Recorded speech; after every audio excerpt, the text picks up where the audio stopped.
What's up, everybody? Slightly off-topic crew here with the Wednesday's Knightwatch. This is episode 18. I am your host, the real Ant-Man.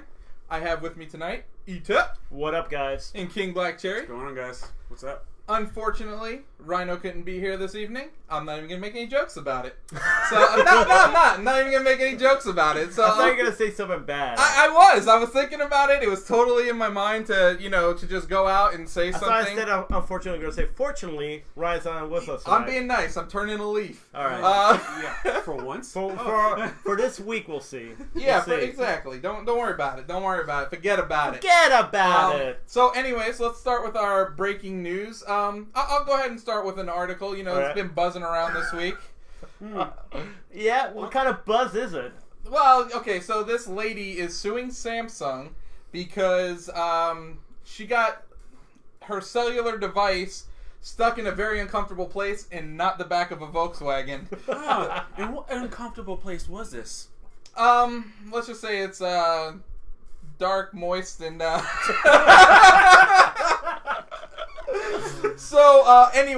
So, first of all, I've got a little speechless here. Do we need to have warning signs on phone boxes that say, do not insert into your private areas? No. I mean, probably are we at this point? No, but okay, let's look at the situation. Okay, how old is she? I think she was in her 30s. Maybe 20s. Okay, maybe not. No, she said she wanted to see how the vibrate function would feel.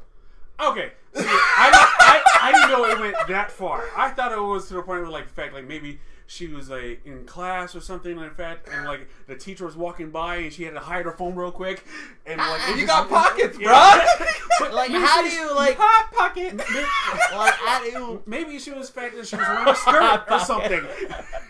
And she just happened to just fumble around with it and it just happened to go in there. That is. So she tripped, fell, landed on it. How does that Well, I could get how it might be pleasurable, but 96 hours later, probably not so much. I mean, has she ever heard of a vibrator? Probably. It's a lot cheaper when you already have it, though, Pete, and it's probably a whole lot less what embarrassing. It is? Yeah, that's what it is. Is the embarrassment part. But now she's really embarrassed because she's going through court for it, and everybody knows about it. If she wins the $1.8 million that she's suing for, she will not be embarrassed. Oh, my God. That's a lot of money. Why? You know what's funny, though? And I guarantee she's going to get this money because it's probably going to sell.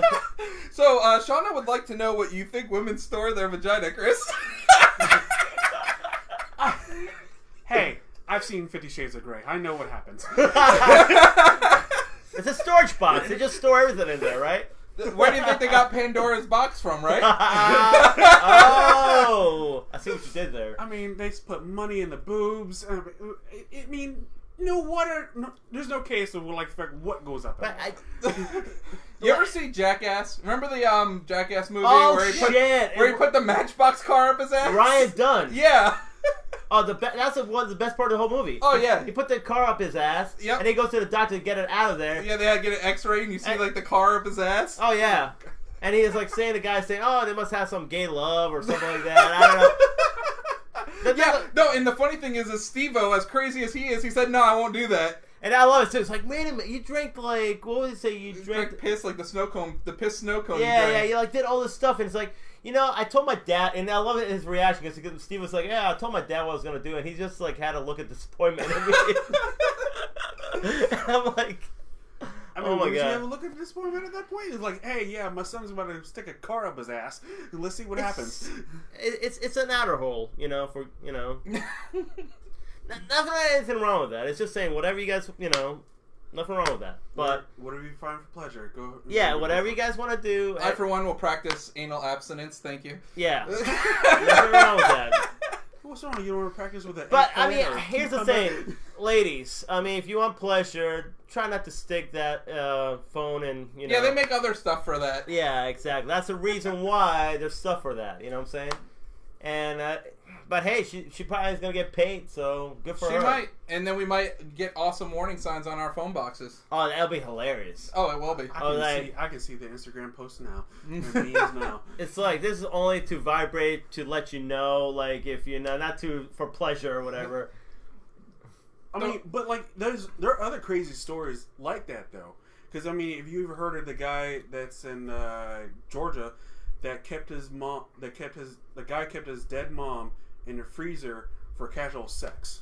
Jeez. His mom? Yes, his mom. Oh my god, that's like What? Yeah.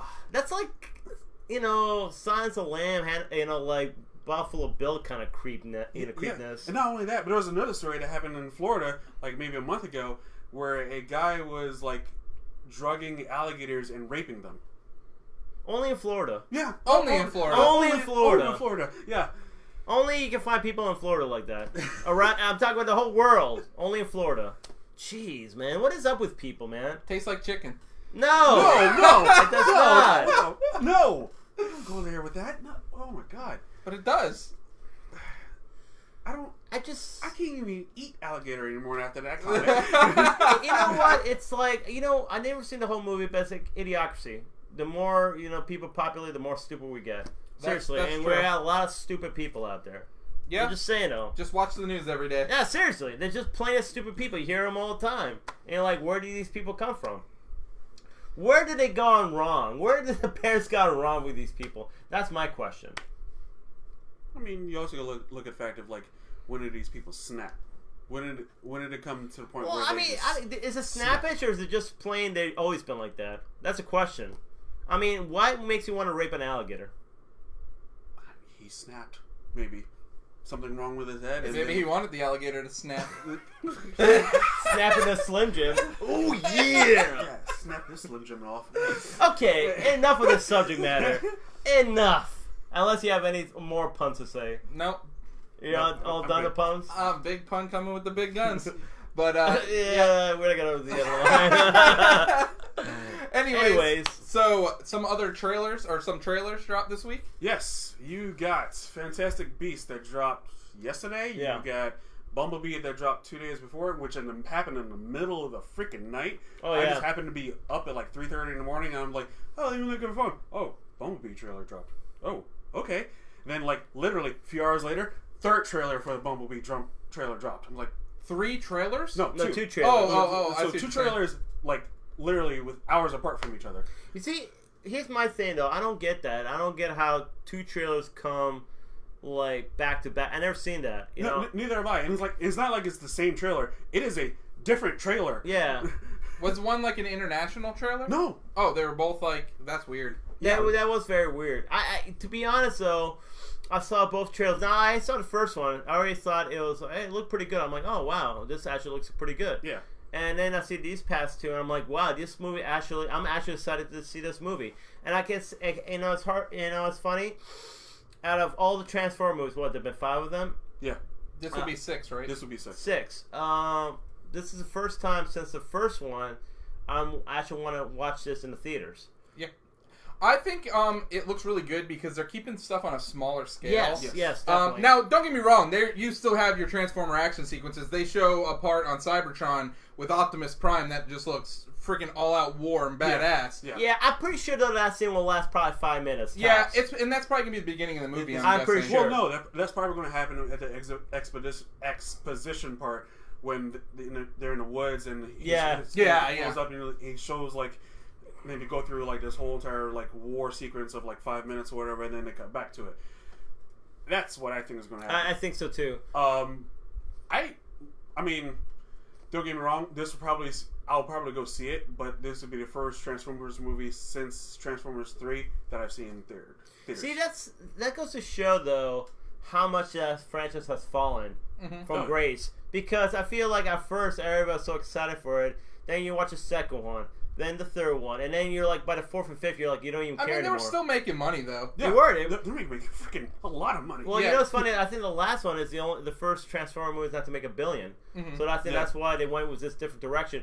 And I'm excited for this movie because the guy who's directing this movie, is the same guy who did Coraline and Cubone and Two Strings. Yes. Very cool. And they're both kind of the animated movies, and they're both very highly acclaimed movies. And they're very artsy, both of them, to be honest with you, which is cool because even if you get an artsy director, like the guy that directed Thor Ragnarok, before that he did, what Happens in the Shadows. Is that what it's called? I think so. It's a It's vampire a movie. vampire movie, but Yeah. it's like a mockumentary of vampires, which is really artsy. But like that's like kind of what he did, and then he did this big epic Marvel movie, and it was amazing. So sometimes when you get a guy out of his element, and he can take a little bit of his craft and put it into a big popcorn movie, it actually kind of works. It's funny though because it still has the same action as Michael Bay movies. It looks like, but when you see the characters, when you see the whole movie itself and all that, you're like, okay, this is definitely way more grounded. Like, for instance, the main character is an 18-year-old girl who's not kind of that, I'm sorry to say, Not the Megan Fox? Yeah, TNA kind of looking girl. She's a plain-looking girl. Yeah. But like, we all, well, like, at least I know her from Pitch Perfect. Yeah. So, like... She's from Pitch Perfect. She was from, what was that movie she was nominated for?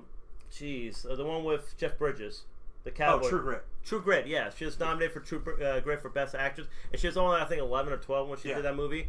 So she just looks like a plain. I mean, she looks cute, but she just looks like a plain girl who is a main character of the whole movie. And then the funny thing about it is, for wrestling fans, John Cena's in it, and he plays a villain in this. And we've been for years wanting John Cena to be the villain, and he finally plays a villain. Finally makes a heel turn in the movie. But it was the line he says is like, I'm like, I've seen what these things really are. Yeah, like, I mean, he's just as cheesy as he is.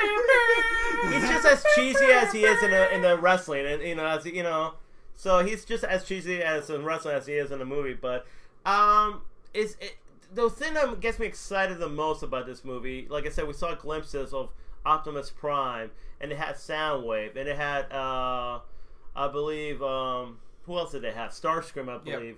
Yep. And they look like their Generation 1. A little bit of Starscream. I think so. It was just like, he was hidden in the background. Yeah. He wasn't the one that you see like in the trailer. No. That's like Blitzkrieg, I believe. Yes. Some crazy name. Which like he looks like Starscream. He has the same exactly colors. Which I was like confused. I was like, is that? I thought it was Starscream at first, and I'm like, wow. The cool thing is, I hope it's not I'm kind of glad it's not Starscream, because if they were to show Starscream from Generation 1, I want that that voice. A little whiny voice that used to have back in the day. I don't know. I kind of want that. He had kind of more of a tough voice, but he had like back in the day. It was kind of like Krang meets Paper Shredder. Yes. Well, the actor actually voiced also Cobra Commander.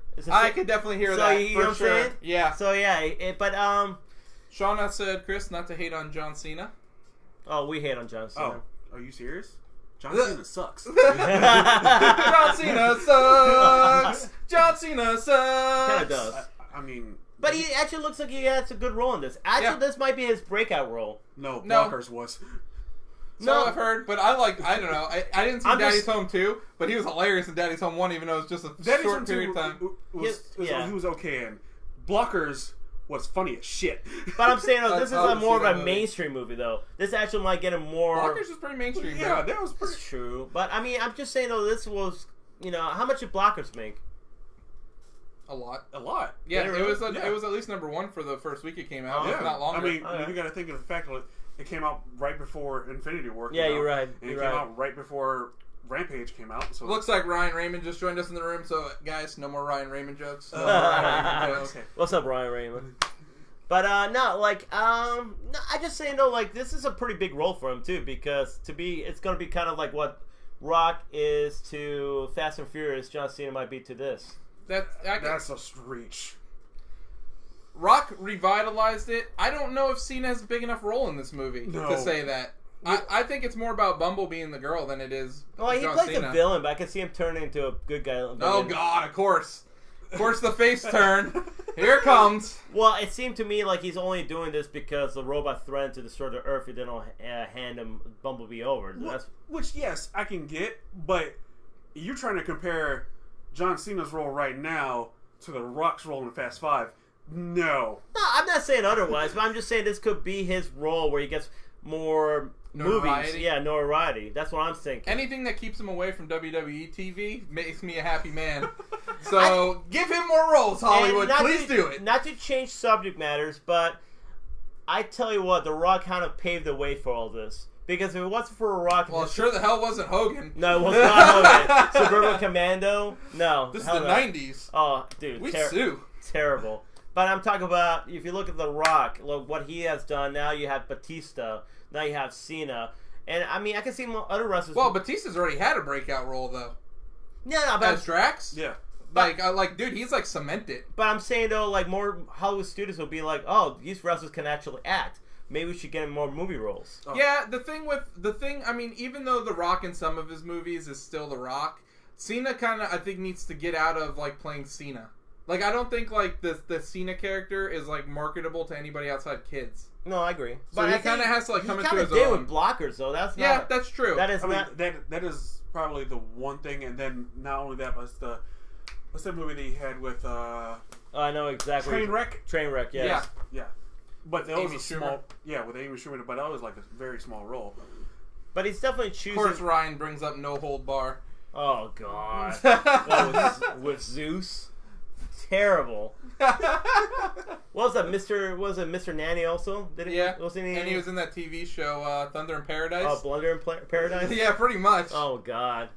Did we talk about Fantastic Beasts yet? No, we haven't. No, we haven't. Well, anyway, I didn't watch the trailer. Before we go, though, any other thoughts about Bumblebee? No. I'll go see it. We're all I'll go see it? Oh, yeah. Oh, sure. definitely. I hope it does really well. Me too. I hope it actually rejuvenates the whole franchise. Yeah, and I hope they keep... I hope that it does so well that they say, hey, let's not do this as a prequel, let's do it as a reboot. Yeah. Yes. And start it all over again. Yeah, and then we see Optimus Prime in its glory, and then Yes. Soundwave, and all these characters. That'll be so amazing. Anyway. I agree. So Fantastic tell us about Beasts. Fantastic Beasts, Fantastic guys. Beasts. All right. Trailer came out yesterday. Yeah. I'm not going to lie to you. This looked a whole lot better than the first one. You know what? There pretty much was a lot of action. You know what's funny though? I saw the trailer and I had seen the first trailer of the first movie, right? And what didn't excite me enough to go watch in the theater. This movie actually makes me want to watch the first movie, and so I can watch this movie. Well, I'll tell you a reason why. First movie was giving you the establishment of the characters. Yeah. Since we had no idea of these characters, Yeah. like pretty much only thing we knew was hints of names here and there in the Harry Potter universe. Yes. So the first movie was the fact of just like, here, we're introducing Newt, we're introducing like young people, blah blah blah. Before Harry Potter, we see Hogwarts, blah blah blah, and all that kind of stuff, and then you lead into Grindelwald. Okay.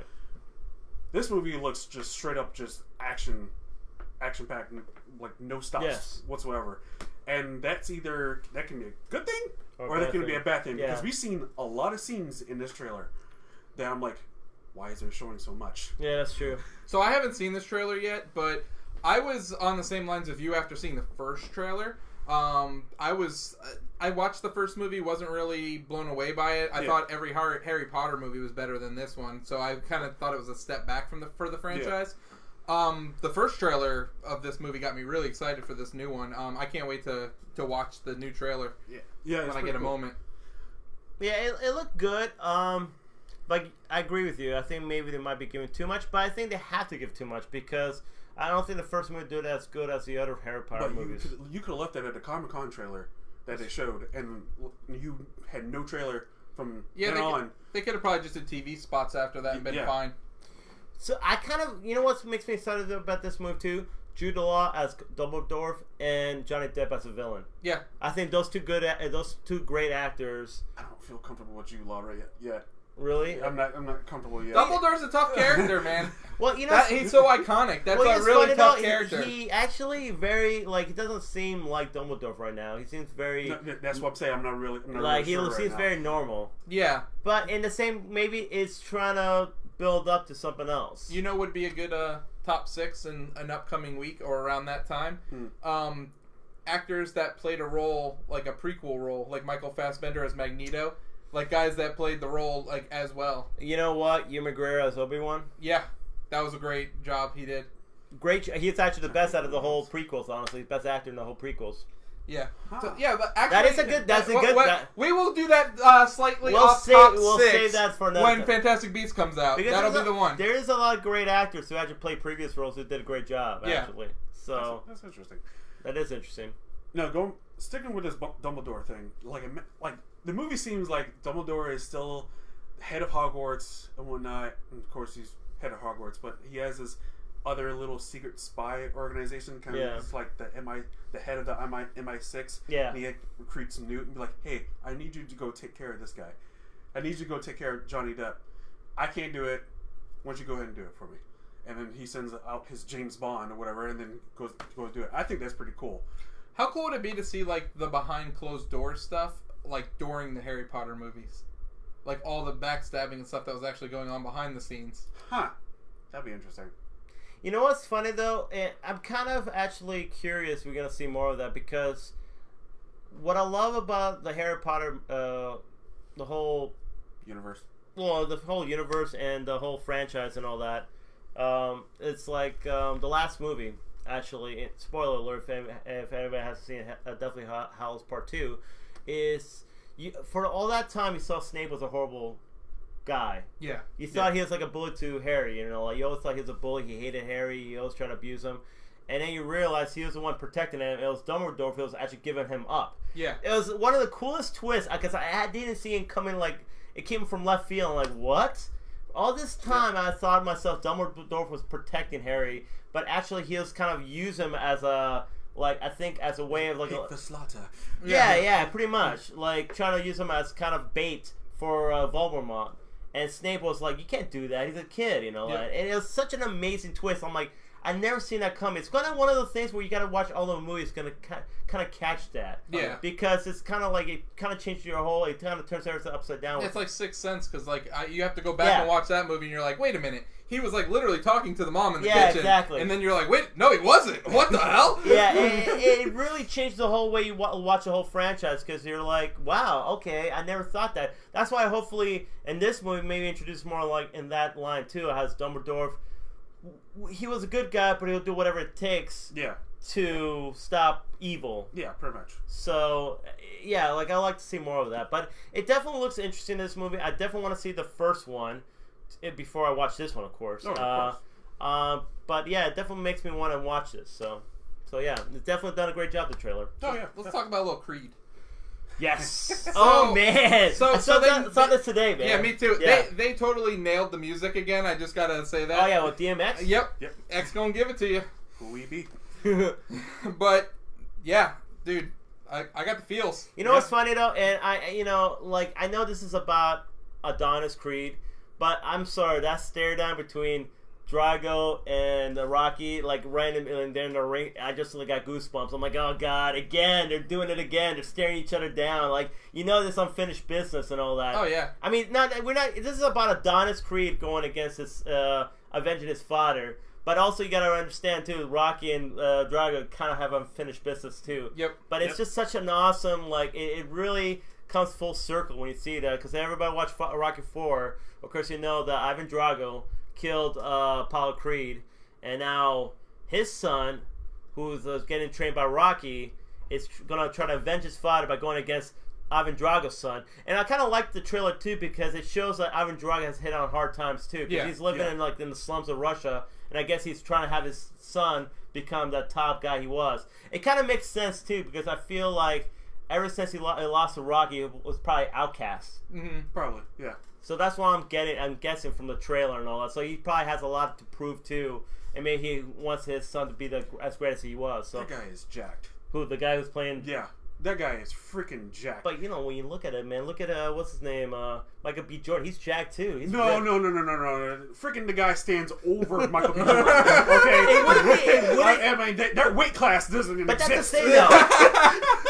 But that's the thing, though. This is UFC before they got weight classes. If it wasn't for, like, he has to be jacked, because that's the whole point. Like, it's same with Rocky 4. Yeah. Ivan Drago was bigger. Way bigger than Sylvester Stallone. So I feel like you had to have somebody bigger than, But I Michael was B. Jordan. looking, I was like, dude, there's no weight class in this thing. And I was like, he's like just towering over him. I'm like, there's no way. He's going to die. And I love, too, the whole trailer. Honestly, the whole trailer is kind of like, don't take this fight. Like, Rocky's like, I hold your father in my hands. He died in my hands. You don't have to take this fight. You have nothing to prove. His mom's like, you got nothing to prove. His wife's just like, don't pretend this is about your father. Yeah, exactly. They're like, stop, don't do it. And of course, he's gonna do it because. Oh, of course he's gonna do it. Yeah, but you gotta avenge his dad, and you gotta win.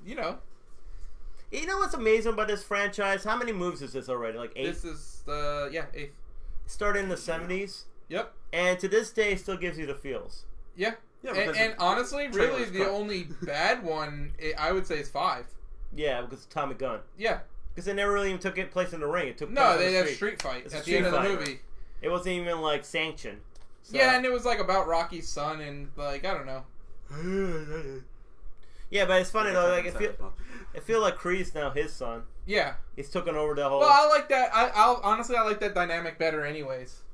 I agree. Like than having Rocky's own son fight. I like him training Apollo Creed because it's almost like he because like Creed kind of took him under the wing after the first fight. He did, yeah. And so it's kind of like a reverse of fortunes, for that. And I really like the dynamic of it with Rocky teaching Creed. I love the first Creed. I love Michael B. Jordan, his portrayal of Adonis Creed. I love Sylvester Stallone, of course, playing kind of broken down guy. It's it was an amazing movie. If anybody hasn't watched it, please go check it out. It's probably the best Rocky movie since probably Rocky 1 or Rocky 2, honestly. So yeah, definitely it's worth watching, and I think the sequel is definitely going to do its justice as well. I think Mr. Ryan Raymond is hating on this movie. He is saying, spoiler alert, Creed is going to win. LOL, and then he said, what feels? Okay, first of all, Creed lost the first movie. Just pointing out there right now. So maybe he won't win, Mr. Ryan Raymond. What if he's like Vontae Davis? Maybe he'll retire at halftime. I mean, you never know, guys. I mean, it might be between rounds. He's getting a little water from Rocky, and he maybe just be like, I retire. I'm going home. I got a kid at home. I think you want to retire when you're facing that guy, though, man. That guy looks like a bull. He looks ridiculous. He looks like a bull. Anything else? Yes, Rocky did get revenge for Apollo, but his son didn't avenge his father. Yeah, but I think though, and hopefully the filmmaker, it's the same guy. No, Ryan Coogler did the first one. He's not doing this one? No, he's just producing it. Who's directing? You know? Keep going. I think you know what? I like Ryan Coogler as a director. I've seen that's why. Both trailers, and there's nothing that makes me think that the movie's gonna be bad. Though, Sly Stallone is still in it. And Sly Stallone is he probably still wrote it. Oh yeah, I would imagine. I can imagine. But hopefully the filmmaker also tells the fact that Ivan wants revenge too. You know what I'm saying? It's kind of like both sides, kind of like because I lost in Rocky 4. I mean, I'm pretty sure he's pissed off about that. He's embarrassed by it, so. He kind of wants to get vengeance too. So I wonder how Ryan feels about the first Creed movie. He probably never seen it. I don't know. I'd be interested to know. Probably never saw it. Probably hasn't. I don't know. Well, we have to. But anyways, I am excited for the movie. Definitely. I think it's going to be one of the better movies this Thanksgiving, holiday. right, guys? Thanksgiving movie, guys. Directed by Stephen Cable Jr. And what has he directed? Known for The Land, A Different. Blah blah blah. Not really much. Well, we'll see. You know what though? It's okay having somebody like that though, because sometimes directors like that, given a chance, they actually become great. Yeah. So look at Ryan Coogler. Directed a couple small movies. Look at him now. It's true. Big time. Anyway. But he directed like small, but impactful movies. Oh no, Fruitvale. Fruitvale Station. Yeah, great movie.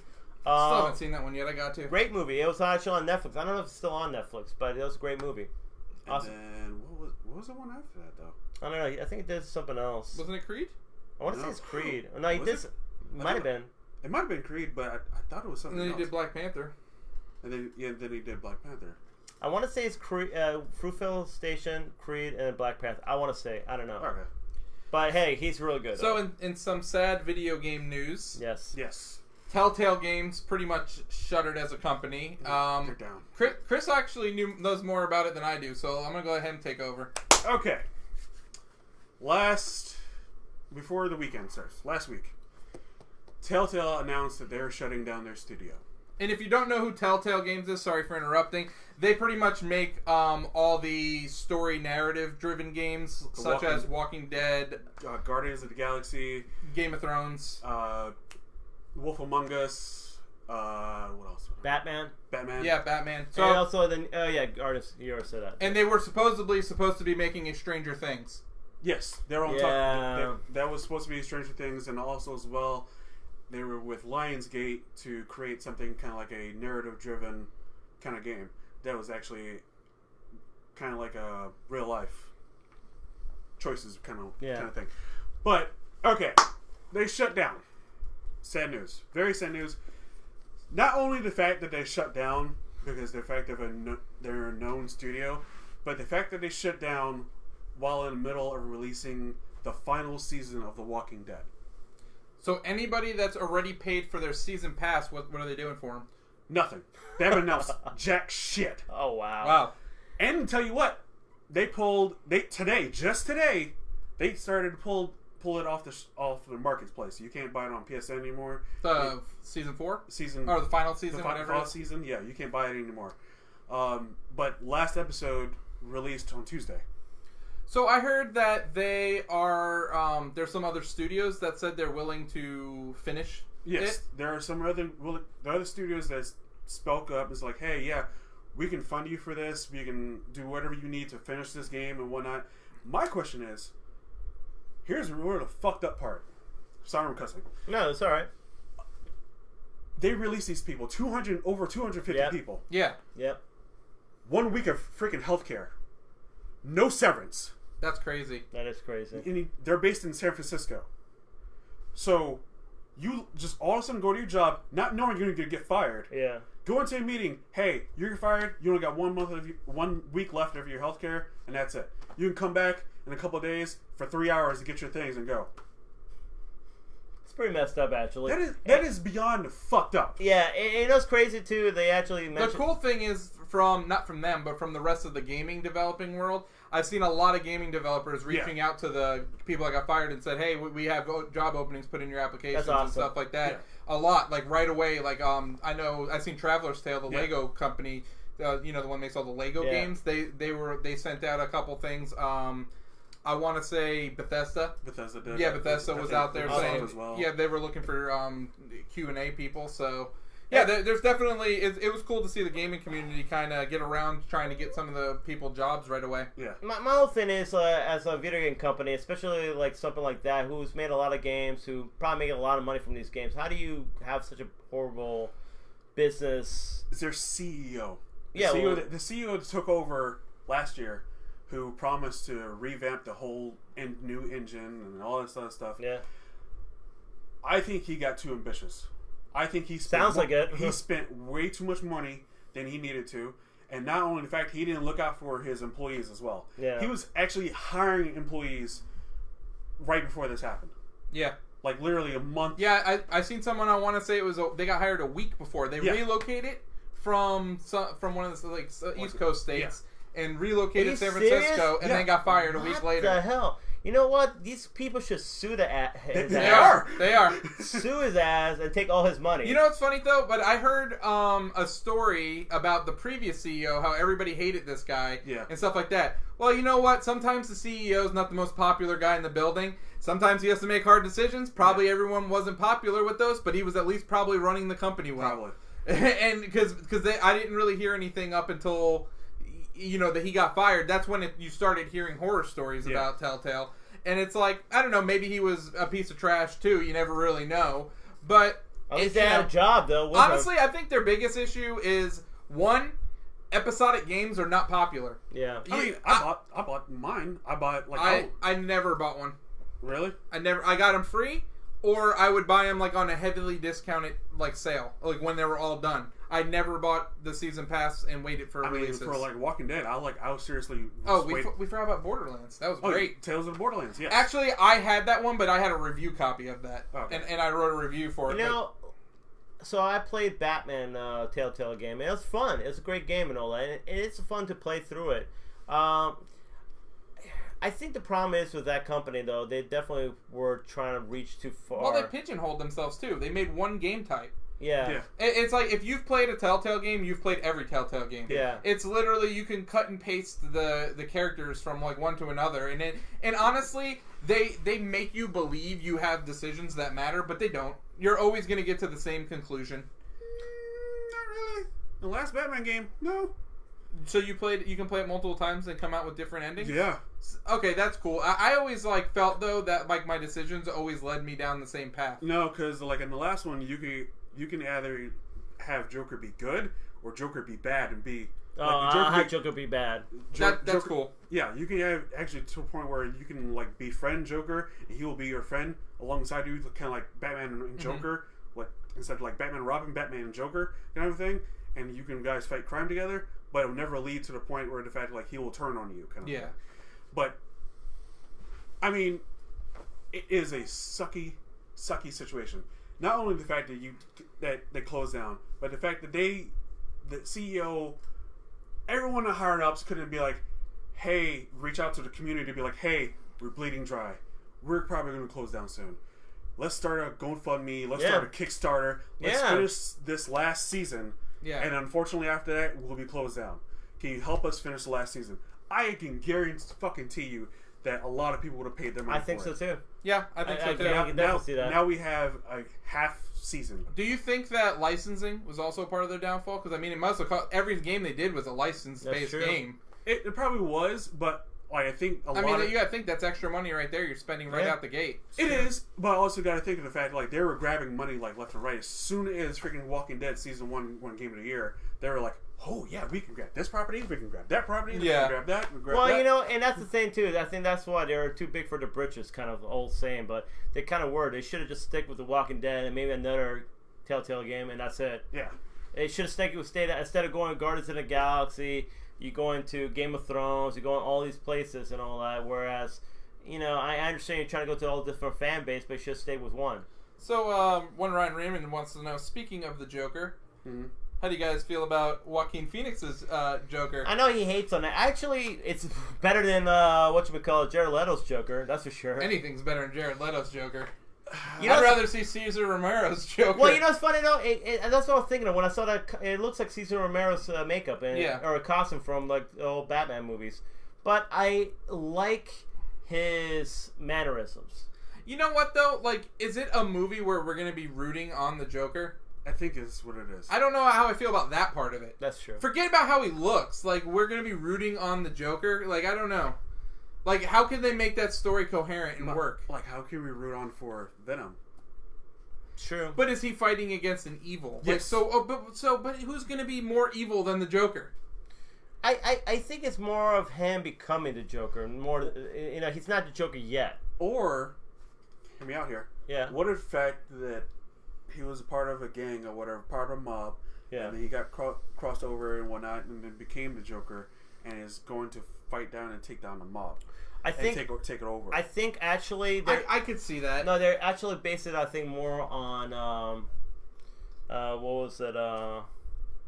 What's that story? Killing Joke. They're basing more on that, where his origin story was he's this kind of stand-up comedian who was like a failed stand-up. Yes, failed stand-up comedian who's trying to make ends meet and couldn't, and that's why he becomes a Joker. I can kind of see, knowing from what the director has done. Well, for instance, they're saying the basis on the movie is from this old Martin Scorsese movie called King of New York, I want to say, or Gangs of New No, York? not King. It's the King of Comedy. Mm-hmm. It's a King of Comedy. It's with Robert De Niro and Jerry Lewis.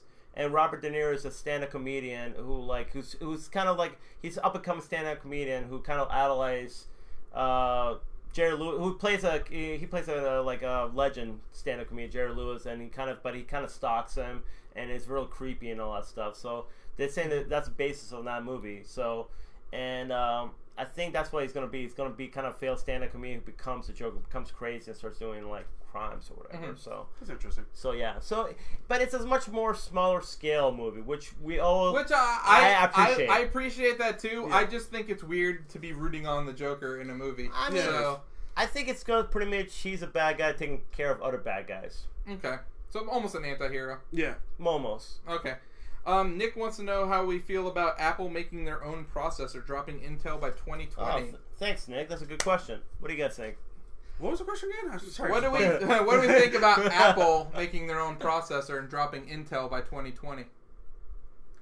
I would say I'm an iPhone guy, so am I. as long as it's as stable and runs as fast as it's always ran, I mean, more power to them. Yeah, absolutely. And if it could drop the price of the phone, maybe, hopefully. No, It's their own. I don't It's their think own so. stuff. $1,500 is like is their standard. How much does Apple make right now? They're like in the $billion company. Yeah. They were they the second U.S. Yeah, I think it's company second, to reach $1 billion, and Yeah. I've seen Amazon reach the $1 billion as well. So Also, crazy news for you right now. Apple, Google, and Microsoft has dropped the requirements for you signing up for you applying for their jobs to be a college graduate. You don't have to be a college graduate anymore. Get the hell out I of here. swear to God, this just got announced today. Man, I'm going to apply for them. for Google, Apple, and Microsoft. Yeah, So are they thinking that if they can get you in there before college, they can teach you better? probably. I'm thinking that's what I'm thinking that it's going to be like their university. Yeah. Which I had no problem with, because that guarantees you a job right there. If you graduate from their university, it guarantees you a job. Okay, so Apple and Amazon were number 1 and number 2. So Okay. yep. That's great. So Apple's number 1, Amazon number 2? Yeah, they were the first 2 American companies to reach $1 billion. Jesus Christ, man. It's a lot of money. It's a lot of money, man. I mean, look at the fact of what the iPhone X, XS, and XS Max came out last week. The Max, you can go on those were like $1,500. Well, here's the That's thing. crazy. So for look, a freaking phone. Look, I have an Apple Watch. I have an iPhone and all that. Like now, if I wanted to get later on, say a different version, I have to get either a different series later on. Yeah. I'm already bought into them because I like the product. I really do. Oh, yeah. It's my first year. Actually, I bought this. I told you, as soon as you switch over, you'll And- never and- go no, back. and you know what's funny? You know what's crazy about it? I'm on my phone constantly on my phone. I'm always. They make an app for that. Screen time? Yo, yeah. I'm always on my damn phone. It's like I used to be on my laptop, but now I'm on my phone all the time because I can do everything on my phone. Yeah, it's amazing. It's amazing. You Yep. know? And then you have the watch who can, you can have your phone in your pocket, and anytime somebody texts you or whatever, you see it right pop Yeah, in your watch. the first few phones I had when I first started getting smartphones were Androids, and I always had issues with the operating system crashing and apps crashing. So I, one of my buddies, he had an iPhone, and he always swore by it, so I made the jump, and you never have any issues with any apps, anything on the operating system. It's always runs smoothly. So I usually stick with Apple. Yeah, I'm sticking with Apple now. Me too. You know what, though? And I guess Apple's going to always have our money. And a little shout out to our boy Nick at the Apple Core, Sarasota. Go Yes. check him out. They just had their grand opening this past weekend. Congrats, Check 'em Nick. out. Good job, man. So, any more breaking news before we move on? Oh, wait. Well. Oh, yeah, yes. Starting today. Today. Right now, if you have a PS4, you can play against Xbox and Nintendo in Fortnite. And PC. Cross-platforming? Yep, Yes. all 4. All 4. Wow. You know what's funny, guys? So these guys were arguing last week about this. So bad. It got heated. It got so heated. Very heated. Very, very heated. Oh, and I need to make a news correction. Nintendo has come out and say that your cloud saves will last for 6 months after your membership A week after they expires. I'd like to clarify, they never specified if they would delete or not. Right, okay. They didn't. Everybody jumped the gun because you guys jumped the gun. No, I never jumped the gun. Ryan Raymond jumped the jumped gun. the gun. Yes. I mean, So- seriously. So, I'm glad you guys are, it's kind of simmering down now, because you guys were pretty heated about all this stuff. I don't know what you're talking about. Oh. But Nick said let's do a podcast at the Apple Core. I'm down. And we are down. Let us know time and place. Absolutely. We will be there till infiltrate. That sounds... We're taking over! We will be like a Samsung phone entering home, baby. Oh my god. So, ESPN cover athlete Ninja. How do you guys feel about a video game player being an athlete? Well, it's the first time a gamer has ever been on ESPN, the magazine cover, right? First time, right? Sure. Yeah. It was first time ever. Yeah, And first time ever. I don't know Ninja, but from what you tell me, and then Ryan Raymond tells me, he's the real deal when it comes to Fortnite. He's badass. And Fortnite is pretty much the biggest, one of the most popular games right now. Yep. Among the ages 3 to 10. Yep. I'm joking. Okay. I'm just going. It's a joke. Come on. It's gonna get heated right there, man. But No, yeah, I heard he's kind of the Michael Jordan of Fortnite, pretty much. He is. Please don't do that. No, I want to go that far. Please don't do that. What? Okay. The Michael Jordan of Fortnite? No, please don't do that. No. So the Tom Brady of Fortnite? No, don't do that either. The Brett Favre of Fortnite? Nope. The Joe Montana? Nope. Barry Sanders? Maybe Tom Brokaw of Fortnite? No. I want to go. No, that's just an insult. Oh, how about Barry Bonds? Nope. I can't say your boy. How about Muhammad Ali of Fortnite? Nope. Okay, Really? I would say he's the most popular gamer that's getting the most attention right now. Yeah. I would say that. Mainly because of the fact that, like, he was playing Fortnite one time and then Drake just happened to DM him. Drake. Just happened Slid to, into his DMs? Slid into his DMs. It's like, hey, we should play some. Those Canadians are sneaky, bro. Oh, yeah. They'll, like, slide right into those DMs. You gotta watch out for Oh, yeah, that. definitely. And then, like, all of a sudden, they play together and Fortnite blew the fuck up. And then it hasn't stopped since. And then he's really good himself. Not discrediting him at all. He's really good. He's put his clips on like Instagram and Twitch and all that kind of stuff. He's not known for like he's pretty much just known for playing Fortnite because it's pretty much all he plays. And you got to think with the fact like he goes to competitions and whatnot, and that's literally all he plays. And he makes a lot of fucking money, a lot of money, like millions. Yeah, that's crazy. Why make how billions when you can make millions? I think I want to say 25, 26. That's crazy. He's 25 years old. I hope that's a joke saying poker players are athletes. No, they are. Here's my problem. Here's my problem. They have a World Series of poker. Can't we just call them gamers? No. Well, here's my problem with that. So, what is your definition of an athlete? I think we had this conversation. You know what? I feel you need to exert some sort of physical energy in a athletic environment. And I'm going way back. Didn't we have this conversation one time with the bartender back in your bachelor party? We were over there at a bar, seriously, and we were like looking at how is a bowler or whatever, and she's like, she looked up the definition, and she actually said, I don't remember that. It's a long time ago. I remember this. But seriously, we had this conversation one time, and I guess an athlete or whoever. What? Nick said athletes use their body to compete. Thumbs don't count. Hey! Odell Beckham uses 3 fingers to catch a football. I mean. So would you not consider race car driver an athlete? Well, you're using more than your thumbs. Using steering and pressing the brake. And pressing the accelerator. I would say the conditions that you're driving in would make it more of an athlete than a gamer. But it's all about reflexes. Same with gamers. Yeah, but think about sitting in a hot ass car, for like 4 or 5 hours. I mean, there's danger in it. There's so much. Have you ever drove a car at 200 miles per hour? No, it's a lot. So you don't even know. It's a lot of danger. But you know what? You can go play Fortnite. The same thing he's doing.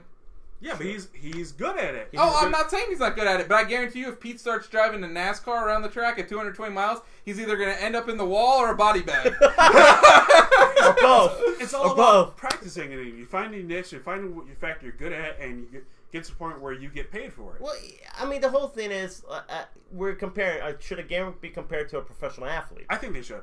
Are cheerleaders athletes? Yeah. Yeah. Because they have like cheerleader competitions. So marching band would be athletic. Yeah.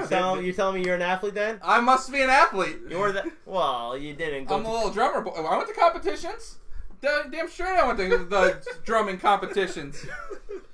Went on a drum line. I mean, we weren't as. I'll admit we weren't as good as Ryan's wife's Riverview Rams, but we went to competitions. Riverview cheats though. They got bagpipes. How can you not like a band with bagpipes? That is true. That is true. Yeah, that's cheating. Do they have trumpets too? Of course do they have trumpets. What's a marching band without trumpets, that's Pete? True. They also put you need to know what what was that? They also put ant pesticides on our field right before football games. Who, Riverview? Yeah. They do cheat. I told you. Yeah, I know they cheat. I freaking played there. This shit was... Well, you played football over there? Yeah. Oh, man, what a bunch of scumbags. Oh, yes. I feel like literally Riverview was known... Okay, he says not all sports require you to be an athlete. So, gaming is a sport then? Is hand-eye coordination. It is. I mean, technically, do you consider eating competitions a sport? So, what's the name? Kinda. So the hot dog eating competition is sport? I mean, Well, I know Rhino can take some wieners down. Let me tell you. I mean, you have to condition your body to the point where you like the fact that you are getting ready to ingest all this food. I mean, you look at the fact that let's be honest though. If you ever seen the movie Rat Race, you can really make a competition out of anything. Yeah, you can. Yeah, you can. Dude, those old guys are so funny. They'd be betting on everything. Oh yeah, dude. A great movie, by the way. Funny movie. You ever seen it? I've never seen Rat Race. Oh, dude, you should watch Rat Race. It's pretty hilarious. But I think he's considered an athlete because the fact of like just the competitions that they pretty much esports has in general, and the fact that like of how popular he is, and the fact that like I mean, so since I play Rocket League a lot, am I an athlete? If you're really good at it, This is the body of an athlete, guys. I mean, if you're really good at it, I mean, why not? But I think that I mean, he's good. I mean, so much I can say. He's a good guy. I mean, he's good at what he does. I would say, and he exploits the crap out of it. I would say that these kind of sports where we're talking about like golf or bowling or esports, I would consider them hobbyists or gamers. Have you ever played golf? Yeah, golf is tough, man. Yeah, I played golf. When? When? Yeah. When I hit the tees, man. What, mini golf? Yeah. No, I went play with my dad. Oh, are you good at it? No, I'm terrible at it. Exactly. But I'm not terrible at it because I can't swing a... Well, it's because I can't swing a club correctly. Speaking of golf, Tiger Woods, y'all. He's back, man. Yeah. Have you seen that? Yeah, I saw that. He's back, dude. It's pretty awesome. He won it. He won a... What was it? Color me impressed. Just saying though, he's back. I mean, what year is this? The Browns are winning football games. Tiger Woods is winning golf tournaments. Hey, what year is this? Did anyone like take videos of the fact like when the coolers unlocked in Cleveland around the city of the beer? I didn't see any. Oh, they went nuts, didn't they? I didn't notice it. Like I didn't notice it because heard about it, right? Yeah. But, like I didn't know. I was expecting to see videos of the fact of it unlocking and. I wanted to see like fans carrying Baker Mayfield around with him just like pouring Bud Lights on his face, dude. That'd have been epic. Dude. You know, let's not talk about that game. That game really. Oh, sorry, Pete. Sorry, I forgot, Pete. I'm sorry. You know I forgot who they played. Sorry, bro. I forgot. You know how mad I was about that game. You know how angry I was. Oh yeah, I do. I really wanted to punch somebody in the face. Yeah, I believe you directed it towards Ryan actually. Oh my god! This asshole decides to text me in the middle of the night. He's like, "Oh, look at Baker Mayfield." I'm like, "Excuse my language." I'm like, "Fuck you, Rhino." I'm pretty much like that. I ended it right there. I'm like, I was so mad. If I saw him, I would have punched him right in the face. That's how mad I was. Ryan, you need to dress up like a gas can for Halloween because that's what you do, bro. That's what you do. Oh my god, you don't know. Like I was so furious that game. It wasn't even funny. I haven't been that mad in a long time. Assuming that and the fact that like his like little dance afterwards at the practice. Did you see that? Baker? Yeah. Oh, he was doing like some like weird hip hop dance. I was like, actually, that's pretty good. Well, we'll see when he plays a full game or whatever. See how good it does. Were you just about to say a real team? I think you were about to say a real team. No, did not. No, I think you were about to say a real team. No, I was not going to say that. I think you were about to say a real team, bro. Go Jets. I'm still going to be Jets fan for I'm going to rewind the tape later, but I'm pretty sure you were this close to saying a real team. Saying a real, full game. Okay. Not a half, half Well, he game. plays the Raiders this weekend. I picked the Raiders, so we'll talk about... Of course you did. You're a Brown hater now. Anyways, so let's go to the slightly off top 6. And tonight we are going to talk about our top TV and movie anti-heroes. Yes. Comic book. And anti-heroes. Also, this is in no particular order, so enjoy. First, we have Logan. Yeah, I would say he is number one. Got the shirt. Yeah, I say he's number one in my book. I don't. To me, he is the comic book anti-hero when you think about it, especially in the movies too. Like Hugh Jackman, played in for 18 years. I don't know how many movies he played him in, and the last movie Logan was amazing. I love his portrayal as Wolverine, and of course I love Wolverine as a character. He's one of my favorite comic book characters. So they did such a great job. He did such a great job portraying him in the movies. And to me, he is the anti-hero because he pretty much will kill when necessary, smokes cigars, drinks beer, doesn't really care. I would say he's probably the second actor I've seen in a movie that I was like, he really nailed his comic book persona. He did. The first one we'll talk about in a couple minutes. Oh, Okay. yes, definitely. Yeah, well, so this was like the first time I actually like, because everybody else in that X-Men movie, I mean, well, besides Patrick Stewart, but that was like, he was like typecasted for that role. Yeah. You're talking about the originals, right? The first one. Yeah. Well, I'm just talking about comic book movies in general up Yeah. to that point. I mean, like, Brandon Lee was really good as the Crow. Wow. I didn't even think about him. Anti-hero we missed. Oh, crap. But, Wow. yeah, Okay. so, I mean, the Spawn movie was terrible. Yes. But the Spawn character in the cartoon was awesome. Yes. We'll get We'll to talk about that the later. other one that I'm going to mention. But this is probably one of the times I went to the theater and I was watching a movie and I'm really familiar with the Wolverine character prior to this, and I was like, he nailed it. Yeah. Yeah, it's funny too because I don't think before that I never really read too many X-Men comic books. I mean, I read a few here and there, but I really fell in love with the X-Men the anime series. And the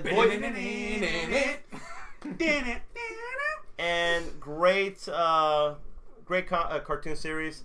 The guy who Great beat 'em up too from Economy. Oh hell yeah! The guy who voiced Wolverine was amazing. I don't know who voiced Wolverine in the animated series, but he was great at it, and his portrayal of the character was awesome. So for them to take that and then put it in the movie, that's pretty much what they did with Hugh Jackman. Yeah. The only thing wrong with Hugh Jackman, he wasn't short. Where in the comics, Wolverine is. I'm okay with that, But still, it don't matter to it me. still was a great portrayal. That's not going to ruin it for me. No. And I mean, it's sad to think that this is probably the last. He is to the X-Men universe what Robert Downey Jr. is to the Marvel Cinematic Universe. Absolutely, hands down. Without him, I agree with that. Yeah. Yeah, without him, you have no X-Men universe. no, I totally agree. He was kind That's of why he was in every single one.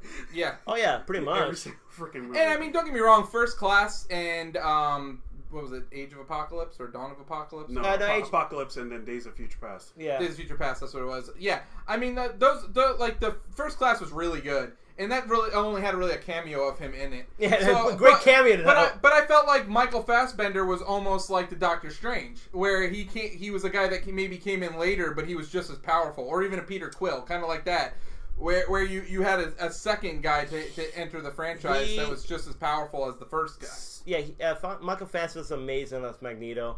I actually kind of almost prefer him over Ian McKellen, even though he did a great job in the originals.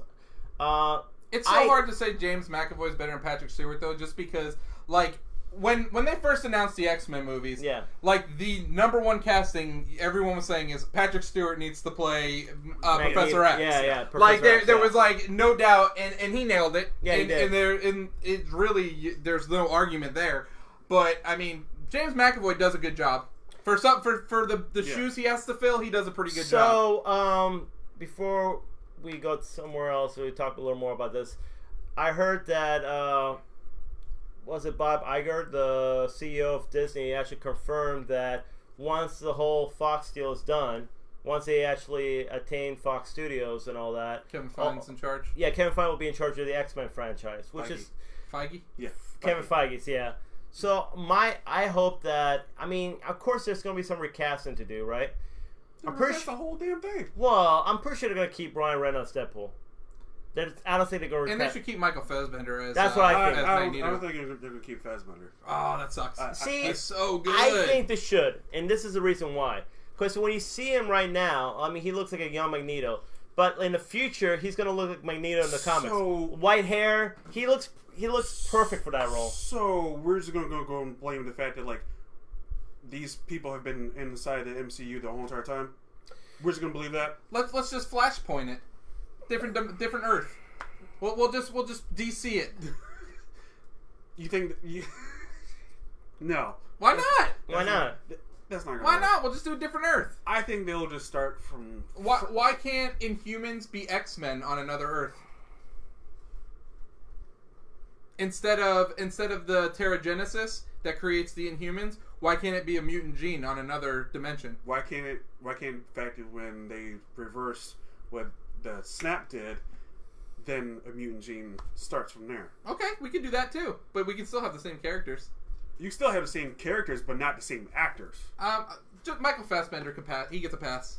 He definitely gets a pass. If he gets a pass, then freaking you're gonna bring in freaking Hugh Jackman then. I'm okay with I'm that. okay with that too. I'm okay with it. I'm okay with it. Don't get me wrong. But I think they want to start over. Well, here's the thing, though. I agree with you, but it's so hard to, like, are they going to be able to pull another, like, Great Magneto? Like, that's going to be tough. Probably not. And then probably that's why they will start really young. Yeah. But you know what's funny, though? So in the comic books, they have alternative universe, like Marvel alternative universe. So what can they do in the movies? Was that the one where it's like, didn't the X-Men have, what was it called? X-Men, damn it, what was the alternate universe for that? Where, like... Oh, the Age of Apocalypse? No. I'm thinking of something else. Wasn't, like, Storm and, like, Wolverine dating? Or Yeah, something? the Age of Apocalypse. Oh, that's what it was? like, that's their alternative timeline. Yeah, okay.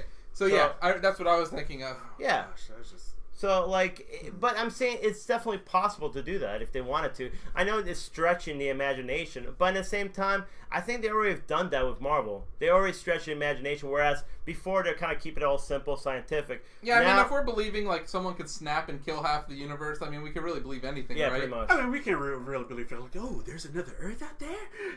I mean, it's kind of almost... Maybe it'll be like Fringe, and you'll have, like, Bolivia and Olivia. Jesus. Just saying, though, like, it's come to the point where Marvel movies have become, like, it's not, like, that far-fetched. Yeah. Like, if you No, see, it's not that like, far-fetched, Thor but, like, Ragnarok kind of introduced that. It has to make sense. It does. But I think... it has to make sense to someone who's not a comic book nerd like us.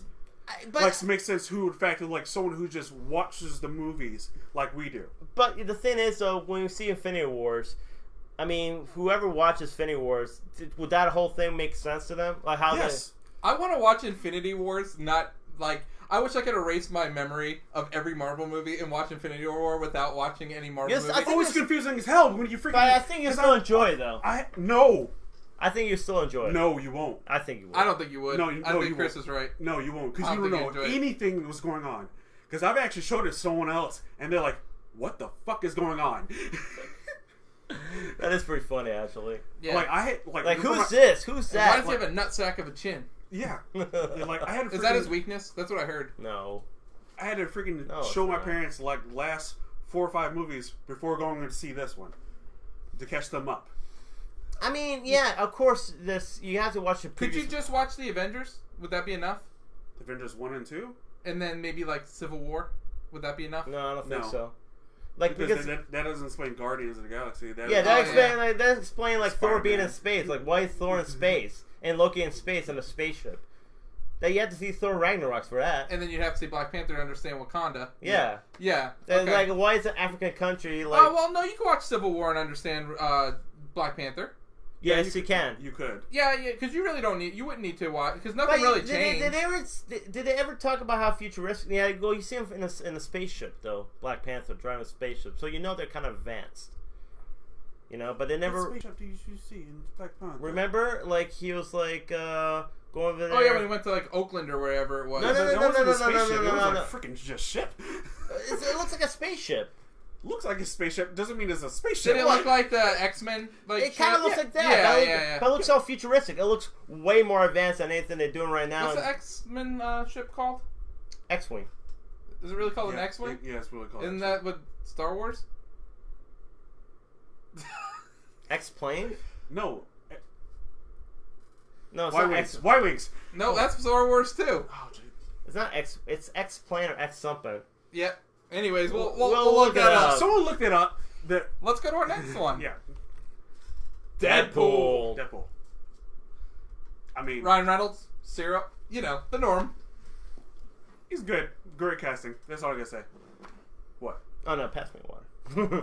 Sorry, getting a Great- little parched right here. Great casting. I mean, not much I can say about it. Even the fact of, like, I don't know if you guys saw it, but I posted the Deadpool musical up on our site. Freaking hilarious. I don't know if you guys saw that. Did you see it? I think I saw bits and pieces. I did of not that. see it, Chris. I apologize. I do apologize, Chris. Literally, it was a pretty much Deadpool musical made with Disney songs. I'm down. I can't argue with that. I'm down. Freaking hilarious. It was pretty good. I mean, it's so funny though. So before the Deadpool movies happened, they had Wolverine Origins, which was absolutely horrendous. I mean, they're portray. I mean, even though Ryan Reynolds was perfect for the role, the way they portrayed him in the movie, especially in the end, was completely awful. And thank God Ryan Reynolds pitched this whole idea for Deadpool. Didn't he pay for it mostly himself too? I think he did, and he actually pitched it in Comic-Con, the whole like a minute trailer. No, it was like 4 minutes, 4 or 5 minutes. Yeah, is that the one with in the car? Yeah. He actually pitched that, saying, "This is what I want Deadpool to be," and of course everybody loved it, and they made a movie about it, and here we have now. Like, look at it, like Deadpool. Like 2 movies later, amazing. Yeah, amazing. He nails the character. Definitely the funniest comic book movie, hands down. Oh hell yeah! Nothing even close. No, nothing even close. Pretty offensive. Pretty graphic. Pretty graphic. Yep. I love the fourth wall breaking. Yes. And it's really cool. He's aware that he's in a movie, which makes it interesting within itself. Yeah, and what's amazing, what's great about it is the fact that's exactly in the comic books. Yeah.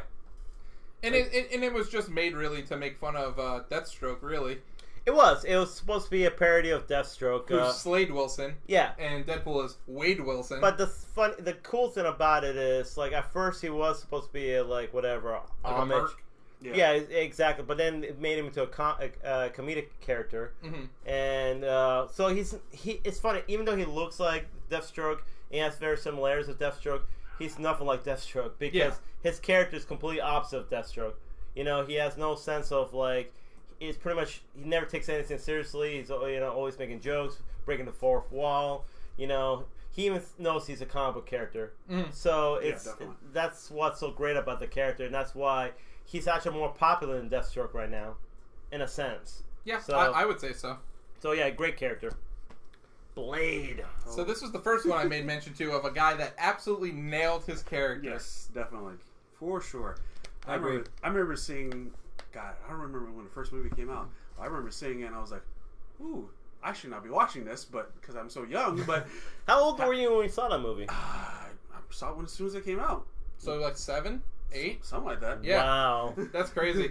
I remember the opening scene in the bloodbath. Oh yeah, jeez, man. You know what's so cool about that movie though is it's so cool. Like they go into the whole like club and all that. It's like some sort of like 1998. Yeah. So I was born. So Ryan says Thor Ragnarok is the funniest comic book movie.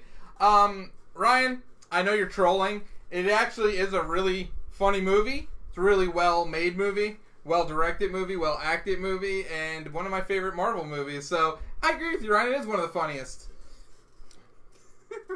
Trolling. Just plain trolling. Man has nothing else better to do. But nope. So Ryan Reynolds was also in Blade as Hannibal King. Blade Trinity, yes. Yes, and also your favorite actor Paul Levesque was in it. Oh yeah, Triple H. Yep, Trips was in it. In the second one. You know what's funny about third one? So I heard that actually in Blade Trinity, I guess Wesley Snipes did not get along with Ryan Reynolds. I guess they did not like each other. Because he kept cracking jokes. Yeah, all the time. Well, I guess Wesley Snipes wasn't happy with the director, everything of the movie and all that. So. And I guess supposedly, I don't know what happened, and he pretty much wanted everyone to call him Blade and wouldn't even talk to the director. So yeah, it's amazing actually that movie actually came out as good as it was because it could have completely been. It sounded like a shit show behind the scenes, but actually, was a shit show. Do you remember the movie? I like the movie. It was not bad though. I thought the movie was pretty good. It could have been better, of course. It wasn't that great. Bad. The movie was bad. I thought it was watchable. I liked it. I had some funny jokes. I mean, you got Dominic Purcell as freaking what? Dracula? Yeah, I'm okay with that too. Drac. They didn't call him Dracula. They called him Drac. Oh God. Because I guess they didn't get the rights to Dracula, which makes no sense. But whatever. Ryan says the first Blade movie was great. The second was just okay. What? No, I totally disagree with that. I totally disagree with that. The second one was actually better than the first. I agree. Yeah, I agree. In my opinion, even though I liked the first one a lot, I thought it was really cool. It had a really. Cool... I bet you he would also say that the first Hellboy was better than the second Hellboy movie. Oh, we already had this conversation with him. Remember that? Oh, yeah. Yeah. We've had this conversation literally the night we saw the movie. Yep. Oh, yeah. He hated Hellboy, too. Oh, no, he thought, what did the movie take place? You can literally say that about every movie. Oh, absolutely. At every movie, there's a point in the movie where you're like, why would they do this? I mean, really, if you look at any superhero movie, you can say that. Like, why doesn't Matt just kill Kingpin? Like, you could prevent everything. Why doesn't Batman just kill the Joker? Yeah. Like, you wouldn't have any movie then. No, you wouldn't. I like Hellboy, too. I mean, the whole point of of those characters is so that they're trying to create justice in their world without killing people. But you see, that's the thing, though. I think. Sorry. Go ahead. But I think how the second Hellboy ended, because if I remember this correctly, they were trying to protect a woman who was something like that, but then in protecting her, she ended up killing herself anyway. But they were trying to save her. But then it came down to the point where they could not save her. But then she still gave up anyway. That's why I'm going to the point where with Ryan here, because I was like, well, no, the reason why she actually saved Hellboy because she was connected to her brother. Like if she feels pain, her brother feels pain, and vice versa. So what happened was Hellboy turned his back. Right, he won the match. He turned his back, and her brother was gonna stab him in the back, and instead of doing that, she stabbed herself to save Hellboy. So she saved Hellboy's life. I mean, I get that, I understand that, but if you knew your brother was bad anyway. Yeah, I mean, I don't think she has an intention to kind of kill herself. I don't think it was like. No, whatever. I think she was trying. I think they were trying to find another way. Yeah, I was trying to find another way, but she ended up killing her anyway to save Hellboy's life. Because if you see the clip, he was coming from behind and was stabbed Hellboy right in the back. So. See, that's what I'm saying, though. It's not like it doesn't make sense, but... I mean, it makes sense, but, like, I understand Ryan's point of view. I understand it, but I don't like it. I understand it, but I could say that about literally every movie. Yeah, exactly. I could find something in every movie that I could be like, well, you know, they should have just did this at the beginning, and they would have never... the plot line would have... the plot line would have been different. Inception. I think I honestly think the whole thing was a dream anyway. The whole movie was a dream.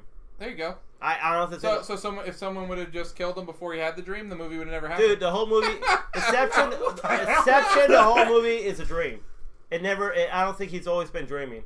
I think he was always stuck in the dream. See, Ryan agrees. Why doesn't Batman kill Joker? He'd save hundreds of people. Because that's not... He's not as part of his code. Because he can't break the code. You think he actually get deeper into comic books? But the way I look at it is heroes like that, every life that's lost after they could have taken care of the evil is on them. Yeah, this is true. Yeah, because if Batman can kill Joker, and he doesn't, and now Joker kills one more person, that one person's on Batman. Yeah. Yeah, I agree with that. I mean, look at the fact of, like, I just recently saw The Dark Knight again. As you say, The Dark Knight, he went to go turn himself in because of the fact that Rachel's blood was on his hands. Yeah. Mm-hmm. But didn't turn herself in because of the fact that, like, oh, look at me, I'm Harvey Dent, I'm pose as Batman. You know what's funny though? Like, I think that's. You know what's funny though? I think that's why I love the whole Batman comic book series. Is the fact that every single person he pretty much arrests or beats up or whatever, he always takes them to Arkham Asylum to think they can be saved. You know, it's kind of like him, actually. It's kind of an extension of him, honestly, all his villains, when you think about it. Because they all have psychological problems, just like he has a psychological problem. Yeah, and if you watch shows like Gotham, you'll understand why. Yeah, exactly. But I think Punisher says it the best in Season 2 of Daredevil, and he says Matt Murdock's only a half measure. Yeah. And it's absolutely true. Well, same with Batman. It is. Yeah. It's almost identical. Where because of them, they create more evil. And that's why they're anti-heroes, whereas they're the heroes. Like Batman, Daredevil are heroes. Well, we're going to talk about him, but Blade is an anti-hero because he's willing to go kill a bunch of vampires, even the people who are human beings working for the vampires. So they want to know what's the point, or what's the difference between an anti-hero and a superhero? Well, anti-hero to me is a hero who will break rules or he won't he'll take a shit. Yeah, he doesn't care. He'll take a life just to, whatever. Whereas like Superman, Batman, Spider-Man, like the Fray would say, would you kill to save a life? Yeah. Wow. That's a powerful. Yeah, that's a powerful lyric. Yeah, that's pretty good, man. But like Spider-Man, Batman, Superman, they wouldn't kill a villain. Whereas Blade, Wolverine, Deadpool, they don't care. They'll kill whoever. Like if you're a bad guy or whatever, or you're in their way, they'll kill you. Yeah, kind of. They're heroes in a sense that they won't kill innocents. So in the movies or the comics or this, the good person doesn't kill the bad person to save 3 people because the good person feels that the justice system needs to take care of the people. Yes. I mean, yeah, exactly. Anti-hero is kind of a vigilante in that sense. You know what I'm saying? That's what they are. They're take the law to their own hands kind of thing. Whereas, like Spider-Man, Batman, Superman, whatever, they'll beat up the people and then give it to the police to take care of them, put them Committing in jail. crimes in the process. Yes. Yeah. They don't care. Exactly. So that's what to me an anti-hero is, I agree. and which pretty much sums up this character pretty good. I mean, when you think about it, what better vigilante or anti-hero than the Punisher? Negan is a villain. Negan is not an anti-hero. Who said that? Shona. Oh. She asked, is Negan an anti-hero or a villain? I mean, Negan's a villain. it's hard to say actually. Yeah. I guess it depends on your point of view of him as a character. He's pretty evil. He's evil. Evil to what extent, though? But he has reasons. Did bash a couple people's heads And didn't I know Rick what you're Grimes? gonna say. Yeah, didn't Rick Grimes kill a bunch of his men? Yeah, It's kind of eye for an eye. it is. Just saying, though. I mean, you love Glenn, but it was kind of an eye for an eye. And you know what, though? He wasn't gonna do anything. He killed Abraham. And then, like, Daryl decides to be a tough guy, punch him in the face, and like, all right, fine, you did that. You know, like, somebody else is going to die because of that. You know? Just saying, though. So it's a point of view, honestly. But, like I said, I don't know. Yeah, you could see him as a villain, but from what I understand in the comic books, he kind of becomes a good guy, anti-hero kind of character. I don't see that. Just saying. He's going to take over for But we're talking about Punisher right now. And, yes, so... This whole list is pretty much based on the fact that not only are these awesome characters, the people who portrayed these characters did a great job, or the shows themselves or the movies themselves were great. Thank God that John Bernthal took over the Punisher Absolutely. for Netflix, because it saved him as like... Yeah, even though I don't mind Thomas Jane, I just thought the movies were not that great. No, they were not. But, What about like, the guy afterwards? I didn't see that movie. Oh, what's his name? Warzone? Yeah, it sounds terrible. I forgot who it was. Now, the It's- short with Thomas Jane's amazing. Dirty It was. Laundry? Yeah. But it's only 2 minutes long. No, it's 10 minutes. Whatever. 5 minutes. And 10 it had minutes Ron long. Perlman in it, too. Yeah, it's great.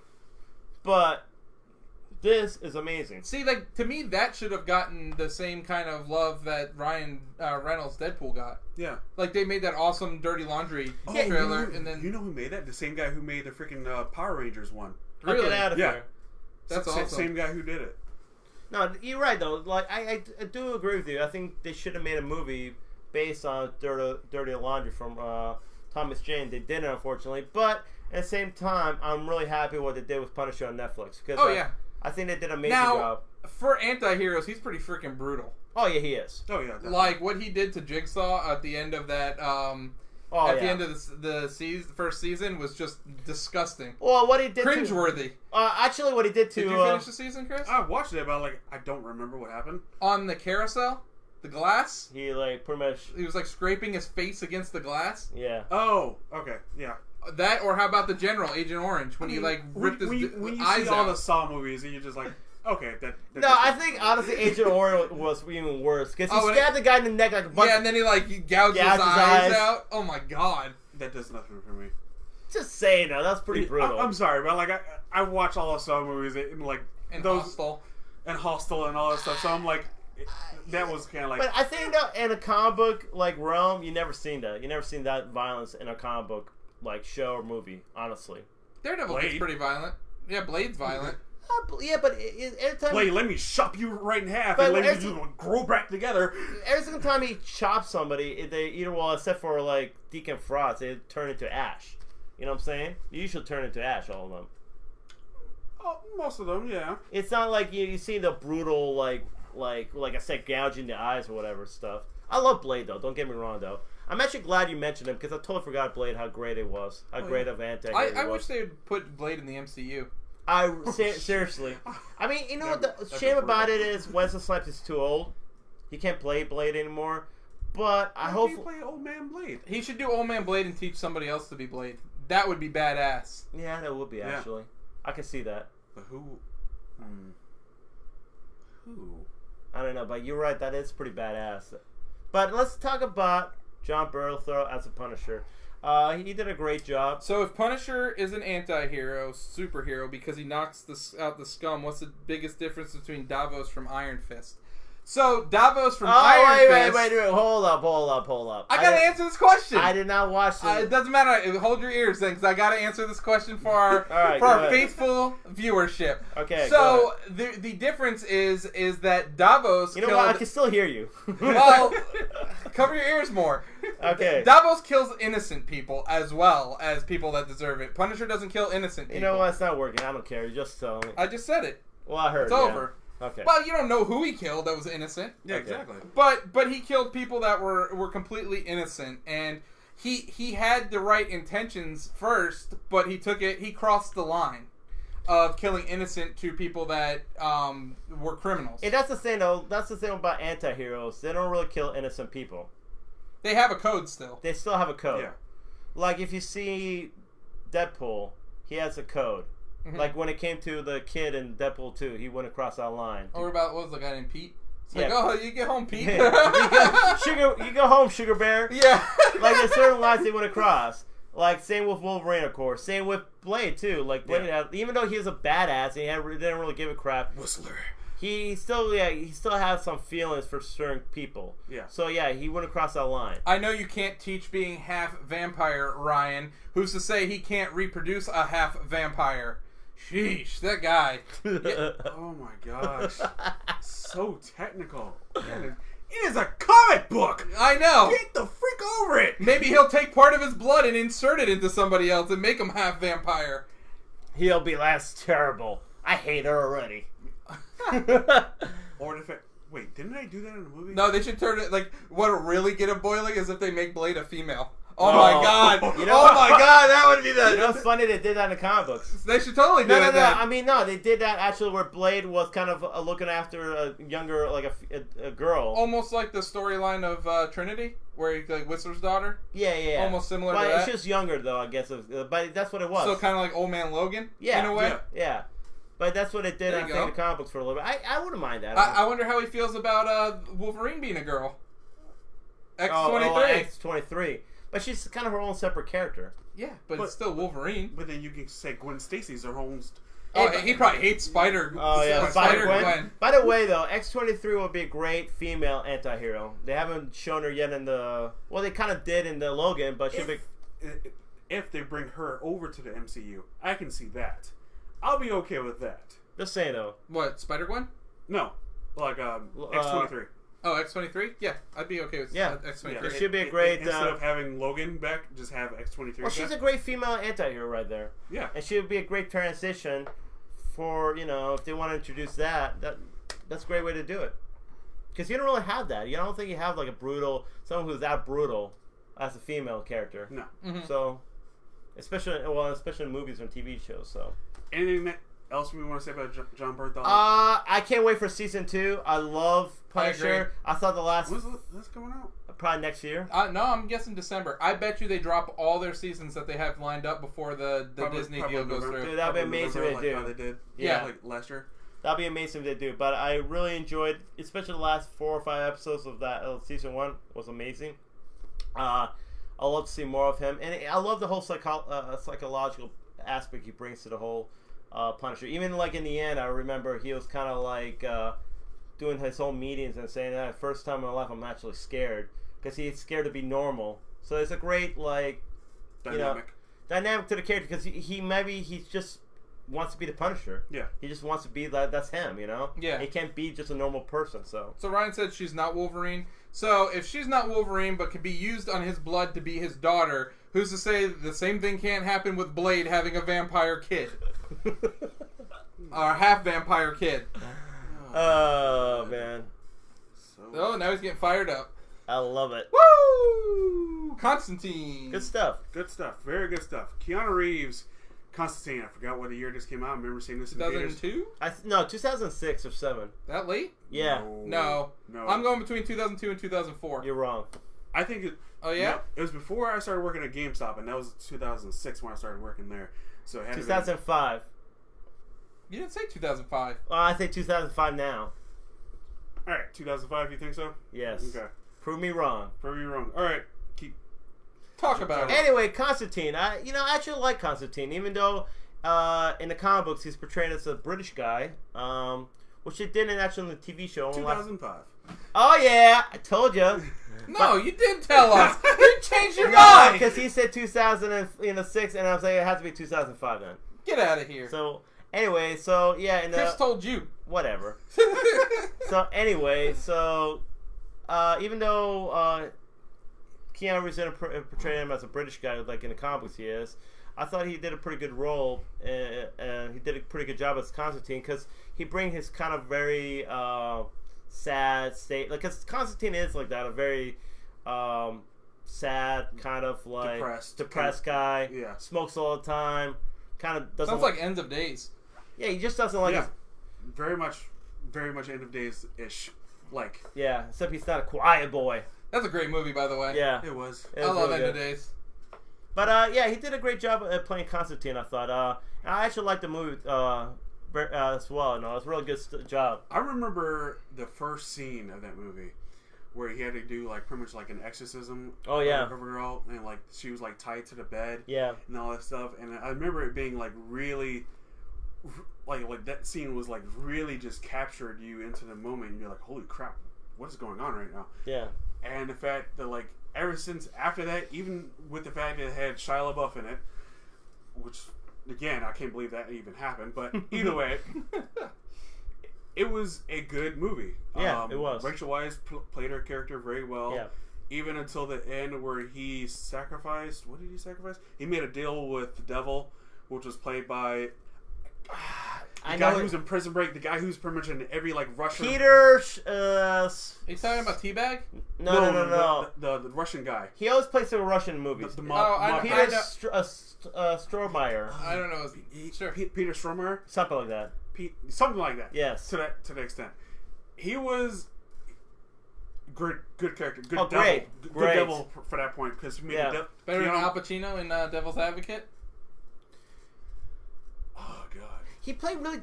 No, his portrayal of like the devil is really creepy. Like I'm talking about Constantine, very creepy, very like He's like, oh, you want to make a deal with you? I'll give you new lungs. Yeah. And like, you come down to me as soon as you get done. Yeah. And like he was like, oh, I have your lungs now. Yeah. He's a very creepy, very like it's just like very like playful, but in a really bad way. I don't know. It's very, but I love it. Very creepy. Yeah, but I really like this portrayal. Actually, you know what's good too? Tilda Swinton played Gabriel too. Oh yeah, that's right. She was really good at that. In a totally small role, but she was really good in that role. Yeah, isn't Gabriel supposed to be a dude? But in the movie she's an angel and all that. So actually, I think they're asexual. They don't really have no sex. It's not supposed to be guy or girl. Ryan hates that. Can that be? Yeah, I know he does. Is that for the comic book? Because that can't be true. I think in the whole mythology of the angel is supposed to be like that. I thought part of the.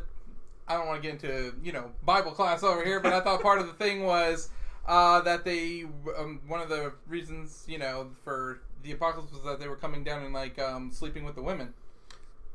I don't know. I don't know exactly the whole thing. I know.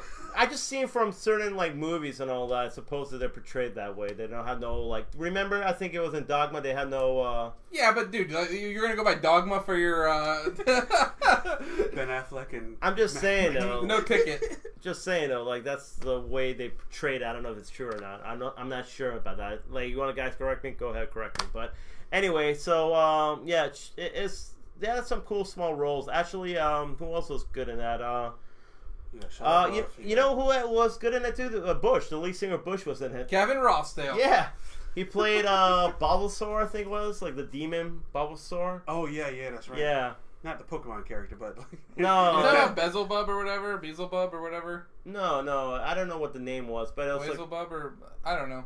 I think you're thinking of something else. Maybe. Bulbasaur is a Pokemon character. Not Bulbasaur, something like that. I can't remember the name. It's Beelzebub. It starts with a B. Maybe it might be that. But anyway, he's a demon in the movie. But it was a great movie. I actually liked Keanu Reeves' portrayal. I thought he did a really good job. It's a very good, dark comic book movie. And Hudson was in it as well. Also, the TV show, which lasted one season, I thought it was really good too. I played by a British actor. I don't know who it was, but he did a great job with that role. Yep. And I love the whole. I thought they did a great job with that season because it goes to show anybody who actually is friends with Constantine was actually like something you'll give him up. Yeah. Like he's kind of like very selfish in that way. He's very selfish, very self-centered character. So, in some way, he's an anti-hero. Did you find his name? No. Wait, hold on. I saw B-Man. B-Man. B-Man. B-Man? Yeah, B-Man. Anyway, so let's wrap up Constantine and then we'll move on. Yeah, exactly. So, he did a great job too. And I heard he's actually supposed to be in... DC Legends Tomorrow? Yeah. Beelzebub is how it's pronounced. Beelzebub. Beelzebub. Yeah, that's probably who it is, yeah. Well, hold on. No, it's different. It's Gavin... There you go. See, Balthazar. Balthazar. That's what you said the first time, then you changed your thing to a Pokemon. Well, you guys were correct. So he'll play Pikachu. I don't know. See, I say it's Balthazar. Anyways, let's move along to V for Vendetta. Ooh. Love V. Great shit. Great shit. Good shit. Good movie. Samsung phones love movie. V's too. Now, you know what's funny too? It's like I love it too because it's based on I will say Graphic novel. Yeah, Alan Moore graphic novel. The same guy who did Watchmen, the graphic novel for Watchmen, and he did The Killing Joke also. Yep. And I heard he didn't like the whole movie, but I thought the movie was great actually. I enjoyed the movie. I remember, I saw it I remember seeing it the first time, and I was like, wow, this is really deep. Wow, this is okay. She really cut her hair. Yeah. And I was like, oh, wow, this is a really great movie. I couldn't believe what I was seeing was going on. I think I was too young to really understand it. So then I watched it I think maybe a year or two ago, and then I understood what was going on. I was like, holy shit, this is really deep, and this is extremely deep. Yeah. And if this ever happened, it's scary actually. It's very scary because should you trust your government? That's pretty much what he was trying. It's like, and he was there's a line in the movie. It's like, people shouldn't be afraid of the government. The government should be afraid of its people. Yeah. And, I believe that's a line from around the American Revolutionary time. Well, I think it's based on a lot of that stuff too. Yeah. Because he does base it on the whole. I think that's the whole "Don't tread on me" and stuff like that. Yeah. Yeah. The no taxation without representation. Well, his whole mass is based on I want to say English or French revolutionary. I forgot what is the guy's name. I think it's Guy Fawkes or Guy something. I can't remember his name, but Jacques Cousteau. Not Jacques Cousteau. That's not him. Anyway, what about Steve Vichu? I don't know. The Life Aquatic or whatever. Yes. But V is for Vendetta. Yeah, it's great movie. Pretty much it's funny though because he's portrayed as a terrorist, but at the same time he's a revolutionary. Yes. Because the government is who's really evil. The government is really evil, controlling their people and whatnot. And he gives... poisoning their people, actually. Yeah, poisoning their people and gives to the point where he pretty much sheds light on the fact of what they're doing and says, hey, you need to rise up. The 5th of November, rise up and we'll take the government down kind of thing. And then you all wear masks, which was spectacular, and I'll blow up the Big Ben. Yes. Yeah. There's so many great scenes in this movie, and I feel it's a really underrated movie because there's so many great scenes and moments and lines in this movie. Did you guys watch Mr. Robot? I have actually first season. Don't you feel like it's a mix between V for Vendetta and Fight Club? It is. It really takes elements from both of those. It does actually. It's really good. It really haven't watched it. But one of my favorite scenes in this movie is where he goes to the detective. He meets up with the detective, and he's dressed up as an old man. And he tells him, let me tell you a story. And he pretty much tells the whole backstory of how the government took place, how the chancellor took power, saying how he was kind of funded. There's this, they're saying they blame these terrorists for this attack, poisoning their waterfront, which was actually the government who did it. And the pharmaceutical company that was funded by the chancellor was the one creating this but they were the ones responsible for it. Yeah. It's telling me how they all came into power because of all this. They pretty much tricked the whole everybody, all the civilians, all the people. They tricked into believing that it was terrorists who did it, but it was actually the government itself who did all this. And they even had their own kind of concentration camps and all that, and were pretty much testing people with all these things. So fear is a powerful tool. It is. Yeah, it is. definitely. And it's what's scary about this is the fact that this could happen now. Yeah. Yes. That, like even your government could do something so vile to gain power over people. And can actually, and even it's funny too, there's parts in the movie where they're watching the news and V will be like, oh yeah, they're lying. Or the news, or even I think now the part said, oh, she's lying, because I can tell when she twitches. She makes a lie, and she's like, I can tell when she's lying or not, and all that.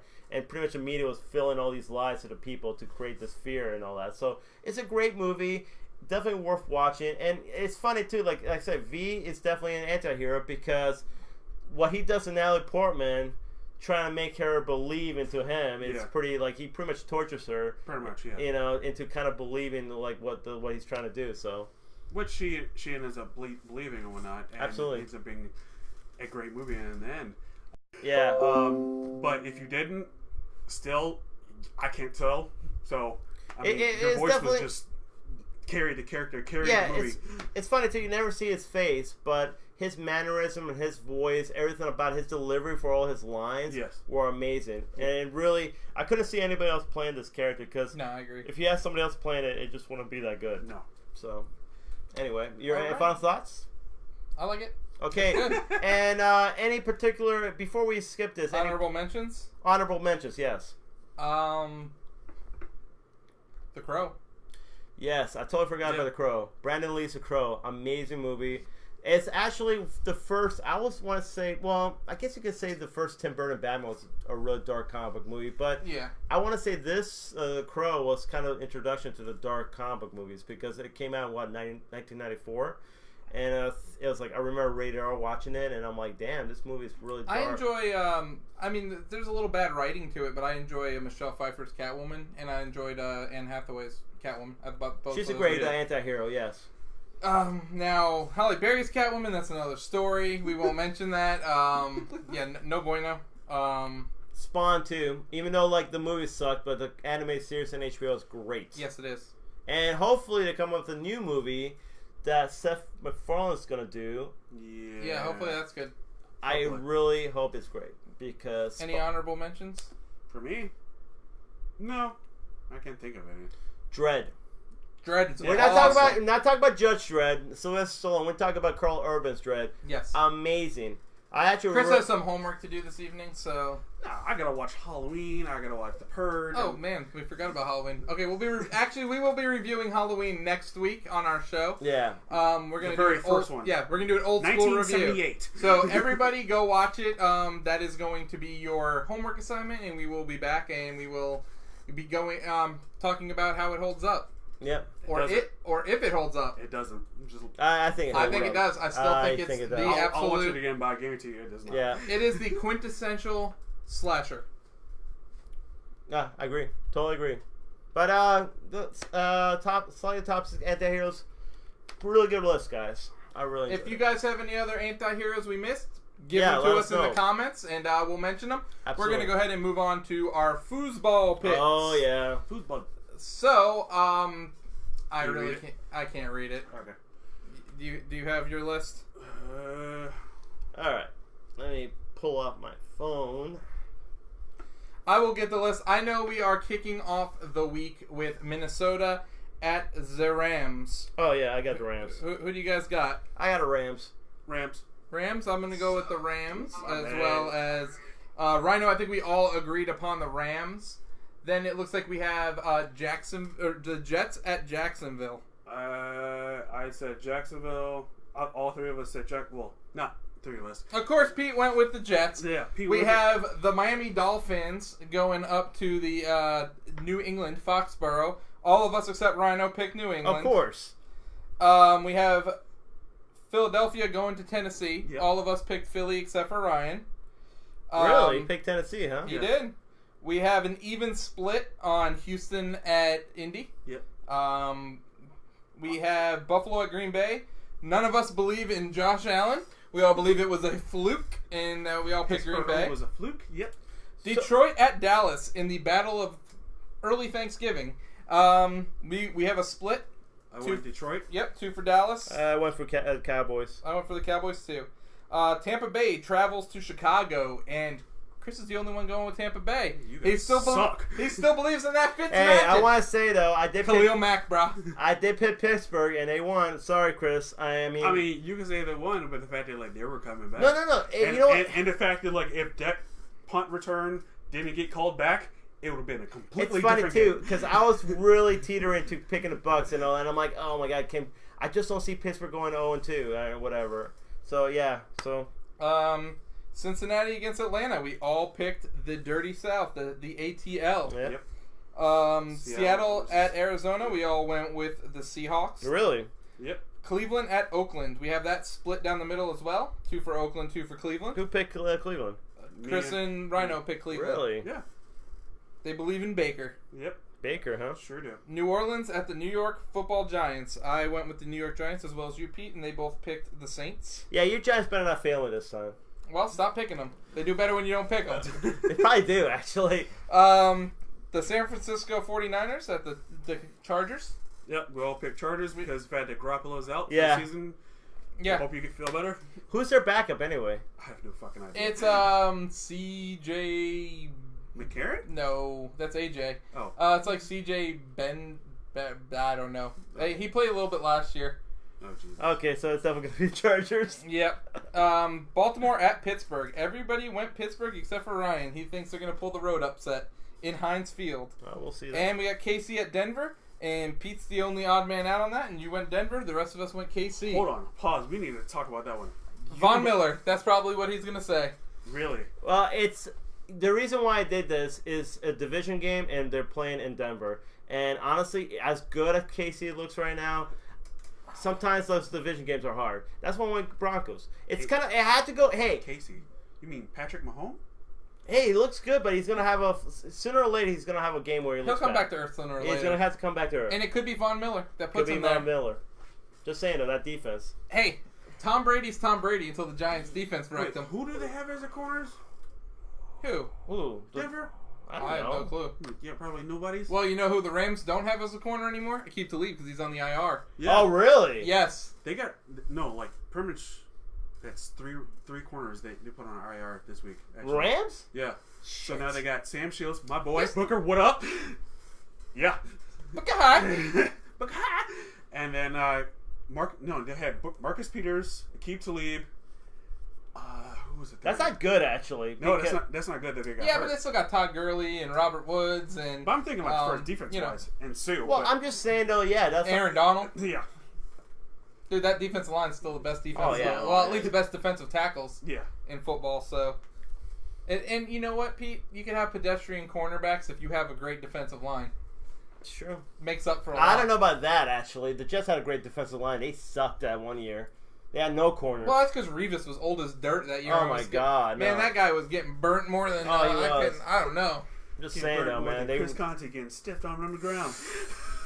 That was dirty. Oh my god, That was so dirty. Did you see that NFL meme, dude? That was so funny. No, like, I didn't see arm. the meme, but I saw like the fact he got pizza, like pineapple, stiff arm. That was oh my god. So okay, so that's not a penalty, and NFL's all about their player safety. But yet we're penalizing Clay Matthews every week for what I think is clean hits. Oh, that's clean hit. Yeah. Okay. I see from where the officials stand. Yeah, and I get the rule, because if the rule is if you land with your body weight, that's the penalty. But here's the thing. In the second week, he tried to lay him down. Mm-hmm. He still got called for it. That, I think, was a bad call. But in this one, you see him land on him and bounce off of him. But, like, if you think of the fact that, like, 250-pound guy, and say the fact you yeah, me landing on top of you with pads on and going full force, I bounce off of you, something's gonna break.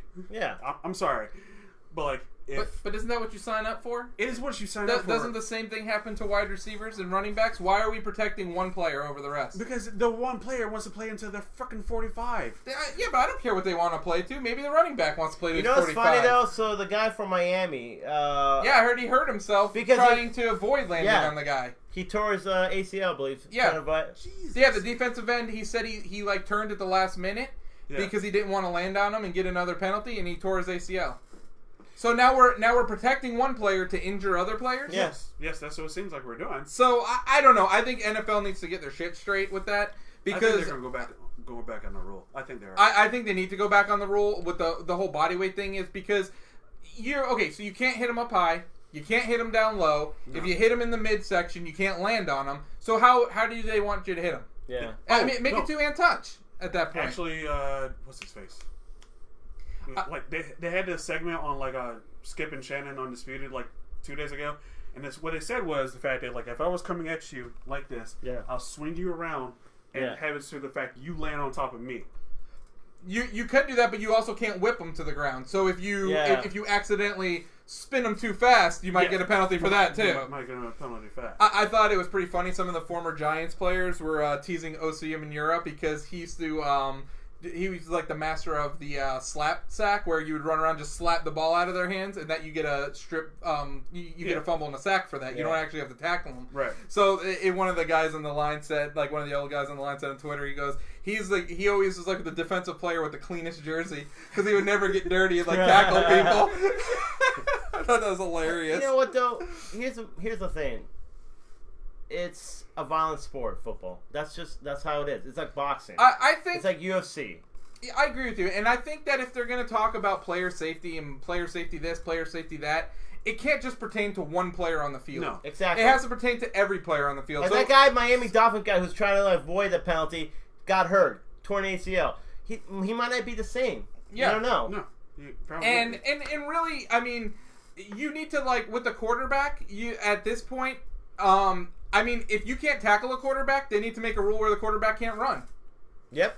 I mean, like, seriously, if that's going to be the case, because you're putting the defense at such a disadvantage where you're so scared to hit the guy can run for 40, 50 yards. Yeah. That's why we're seeing quarterbacks running for these long runs more than we've ever seen before. You know what's funny, though? Even Aaron Rodgers says the rule's stupid. Like, I mean, I think quarterbacks say, hey, we're going to get hit. Yeah, he might say it's stupid, like, on SportsCenter, but I'm telling you, during the game, he ain't saying it's stupid. No, of course. Yeah, and you think Tom Brady's going to not take a 15-yard penalty? Oh, yeah, I know. I mean, every single time he gets touched, he gets up crying. I got hit. You just see me get hit. Oh, my God. By the way, sorry, Patriot fans. Oh, when he flipped the helmet? Oh, that was funny. That was hilarious. That was funny. He was like, yep, screw this game. Funny stuff, man. But, I don't know. I think the penalty is stupid. I think the rules are stupid. And it is hurting the sport. I do agree. I mean, is Ryan Tannehill the best quarterback in the league? I mean, am I right? Crickets. Yes, crickets. 9-1 in the last 10 games he started. Did he just say that? No, that's what I just said. Oh. I'm just waiting for it. Waiting for it. Oh, man. I'll be honest. If Miami pulls a victory against the Patriots in Foxborough, I'll be not gonna happen. Very, very, not gonna happen. Surprised. Not gonna happen. If Miami does it, then freaking Bill Belichick is throwing the games. Honestly, man, if they lose on Foxborough this Sunday, Tom Brady and Bell should just retire. It's over. It's pull the plug. 4 games. Bro. I don't pull the plug. 4 games, bro. It's 4 games. Pull the plug. It's over. 4 games, man. He's old. You gotta get back into like the swing of things. How old is Brady now? No. I think the fact that like what happened last game is the fact that Detroit learned the system, learned how to play the Patriots. Yeah. They learned the fact like keep 12 on the sideline, and the fact that like he won't score. Yeah. You keep him on the sideline. You keep scoring. Guess what? And I mean, who knows him better than Matt Patricia? Really? Of course. Exactly. I mean, I'm just saying though, if the Patriots lose to Miami Dolphins in Foxborough, pull the damn plug. It's over. I just don't see him. That is a very Stephen A. Smith approach of you. It's over. It's over. I'm just saying though, I'm gonna be all Stephen A. Oh God, most underrated player in the league, Tannehill. Oh God, here we go. Really? No, you know what? And I'm going to make this bold statement. Eli Manning is still the most underrated player in the league. Because everybody said last week he couldn't play. he's toast. He's garbage. He did have a good game. And he came out threw 25 of 29 passes, 300 yards. He did have a good touchdown game. pass. He did have a good Two touchdown passes. Sorry, 2 touchdown passes. Against J.J. Watt, that's pretty good. Yeah. I'm thinking who...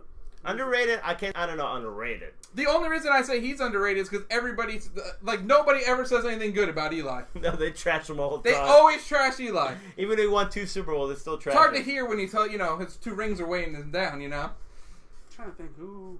Underrated? I don't know. I want to know if underrated. I'll let you know if Tannenhill's underrated if he actually plays 16 games. Damn. Yep. Shots fired. Oh, man. Wow. I tell you what, I'll be very impressed if Miami wins this Sunday. Very, very impressed. I cannot just say there might be an elite team this year. Maybe. God! You will admit that? Maybe. You will admit that? Maybe. Oh, look! That's- You know we're live right now, right? Maybe. I can rewind this after it's done and get you on film saying that you will say they're elite. This year. I mean, they had Well, don't you guys find it funny that in the power rankings they're still like number 10, but they're 3-0? Where's the Patriots at? No one's believing yet. Oh, I don't know. They're still probably what? Still number 1? No, number 1's the Rams, dude. Well, where are they? Number 2's KC. Are they top 5, the Patriots? Probably not. That's funny. Not being 1 and 2. They're number 10, and they're 3. And then you have the other. No, you have like the Eagles are still higher than them, and Yeah, but still, you got the Bucks that beat them. Yeah, exactly. the Bucks are probably higher than the Dolphins still. You think? They got Fitzmagic, baby. Fitzmagic? They got Fitzmagic. So do you think they should actually not bench Fitzmagic when Jameis Winston comes back? That is still up. This jury's still out on that one. 3 interceptions though. But He had 400 yards passing though. Yeah, the only a lot player of it to was do in that. garbage time. A lot of it was in garbage time. I will say this. When Pittsburgh went to playing his own. I will say this: the fact that what he could do, what Fitz could do, with the time he was given, he has done well. I say that when he's tried to make up for his mistakes, he has really tried to make up for his mistakes, and he has gotten closer to the point where they could have actually won last week's game. Like I said again, if Deshaun Jackson's punt return was not called back, it would have been a completely different game. If he also doesn't throw a pick 6, would have been a completely different game. Also as well, yeah. We also did look at the fact that the offensive line would actually fucking block, but Hey, I know how that is, bro. Believe me, I know how that is watching a terrible offensive line. I know how that is too. Oh, man. get out of here, dude. My offensive line is just as bad as yours. Not this year. No. Okay, Eli's been sacked 12 times already in 3 games. I'm pretty sure 12 That's times. 4 times a game. That's not including how many times he's been hit. I was After throwing the ball. looking at historical sacks. You know, one season he was only sacked 13 times. The whole season, he's already been sacked 12 times this year. I mean, we're going for historical numbers here. I think the NFL record is David Carr at 73 sacks in his first season. Shit. Yeah. Dude, I wouldn't buy any of those guys anything, man. I mean, those guys are getting a lump of coal. Dude, that's why he never did anything in his career. Could you imagine how gun-shy you would be? Oh, yeah. Getting hit 70-something times. Or, no, it's not even getting hit. That's getting sacked 70 times. So he probably got hit 300 times. It's like I would be to the officer. You have one job to do. One job. Protect me. Oh, dude, once I got to 60, I'd be like, here, coach, I'm fucking done. Put the backup in. I'm done. Seriously. Put clipboard Jesus in Charlie Whitehead or whatever his name was. Oh my god, that's just terrible. I don't know. Underrated. I can't really think of underrated quarterback or I don't know any player to be honest. But I don't think Tannehill's on the list to be quite honest. I think Philip Rivers is underrated. Yeah, I think so. If he's on a good team, I think he. Rivers sucks. You say that because he was. Because he was a giant for 5 minutes. Yeah. Yep. That's why you say that. True story. Just for 5 minutes. Maybe a little bit longer. Oh, did you guys hear that bullshit story with the fact that Gronk was actually traded to the Lions? Oh, yeah, but he said he'd only play with Brady and the Patriots. Yeah, and then that was like, I will retire if you trade me. I think that's bullshit. I don't believe that story. No. He actually said it. He said it was true. He said they actually did trade him. The deal was done. He had to report to Detroit, and he said, no, I do not want to do that. Maybe that's why Detroit played a little harder. I will only play for Brady. Well, I'll retire. Well, here's my question, though. Why do you want to trade it for? Because the fact how many injuries he has. Yeah, but what were they gonna get for him? I think maybe a third round. Ouch. I would do it. I'll take Gronk for a third round. I don't care, injuries, man, whatever. Belichick, man, he's very bold, isn't he? With this, Oh, he don't care. He don't give a shit. They'll be winning that division by the end of the year. Come on. Belichick. You think the Dolphins are actually going to stand up there and win the division? Belichick's Shit, evil. the Bills have a better chance of winning that Belichick division is than the evil. Dolphins. He's evil. Josh Allen, baby, there's underrated. Oh God. You see him hurdling guys? Don't do that again for another couple weeks. But Please bro, don't. he was out there balling. You got to admit, Yeah, he was. he was out there balling. That was the biggest surprise actually this Sunday. Oh yeah, dude. Even that Tebow dive in the corner, bro. He was out there balling. I'm just saying, I did not expect the Vikings to get destroyed like that. I didn't either. No way. I was like, what the hell's going on? No chance in hell. Well, I mean, freaking what's his face? True Colors came out. Who's their quarterback? Oh, Kirk Cousins? Yeah. That's like normal Kirk Cousins though. Some games he's there, some games he's not. That's like average Kirk Cousins. How about Green Bay though, getting wrecked by Washington? That's not so much of a surprise. Actually, I mean, it's Alex Smith. But it's Washington. I think Washington is actually a decent. Oh yeah, team. name me 2 receivers on that team. I don't know. Yeah, exactly. Nobody can. Pierre Garçon? Is he still there? I don't think know. he is. I Is think he? he's with the 49ers. Oh, maybe. No. Terrell Pryor's not there anymore either because he's with your team. Yeah, he I was is. thinking Holmes. They still have Jordan Reed, but he's a tight end. Travis Kelce's with the Chiefs. Never mind. Who the fuck did they have? Yep, exactly. Yeah, they won against Alex, Green Bay. the game manager Smith. Well, they won. They did win. They did That's win. all matters. So it's been a pretty interesting year in football, though, so Yes, far. it has been. But that is all the time we have for this evening. Wow, we ran almost 2 hours tonight. Holy crap! Yep. It went quick, though. We will be back next Wednesday with a recorded podcast. Sorry, guys. I will be out of town. We can't line up days, so we will be recording it, and we'll be posting it on Wednesday night. Yeah. So, you guys want to add anything else before we take off? I'll be doing some reviews probably this week. This weekend I won't be in town, so probably the days I get back, I'll go see a couple movies. Night School is one of them. Hellfest is another one. I'll probably do a review for The House with the Clock in Its Walls. I'll probably also do, along with it, inside it, that review, the Thriller IMAX 3D showing that I saw. You know, I saw that. It looked amazing, actually. It was freaking awesome. Yeah, I saw that. Seeing it in IMAX 3D was... You know what? That's timeless. Yep. Yeah. Timeless. It was great. They showed the whole thing. I can't believe they showed the whole thing, and not only the fact that in previews, the movie didn't start until like literally probably like an hour after it's supposed to really start. I'm okay with that. Yeah. I would be okay with it. I was honestly. okay with it. That was pretty awesome. But yeah, so just to let you guys know, we have Instagram, we have Twitter, we have YouTube, Facebook, of course, and please like, Follow us, subscribe, Follow us. like us, Yeah, do whatever you do on share, your social media support platforms. us. We're growing, and we want you to grow with us. You know, so And Jump also at- for people who have been watching us and liking us photos and liking our trailers and what we do, thank you so much. absolutely, from we the bottom of appreciate our it and all hearts. that. Definitely, really appreciate the support, guys. Get on the SOT hype train, guys. Yep, so we'll be back next Wednesday with a recorded episode, but then the following week we'll be back live and in... Living color? Yeah, sure. I don't know. Let's wait for you guys to finish it up for me. Anyways, I am the real Ant-Man. Eat up. King Black Cherry. Peace.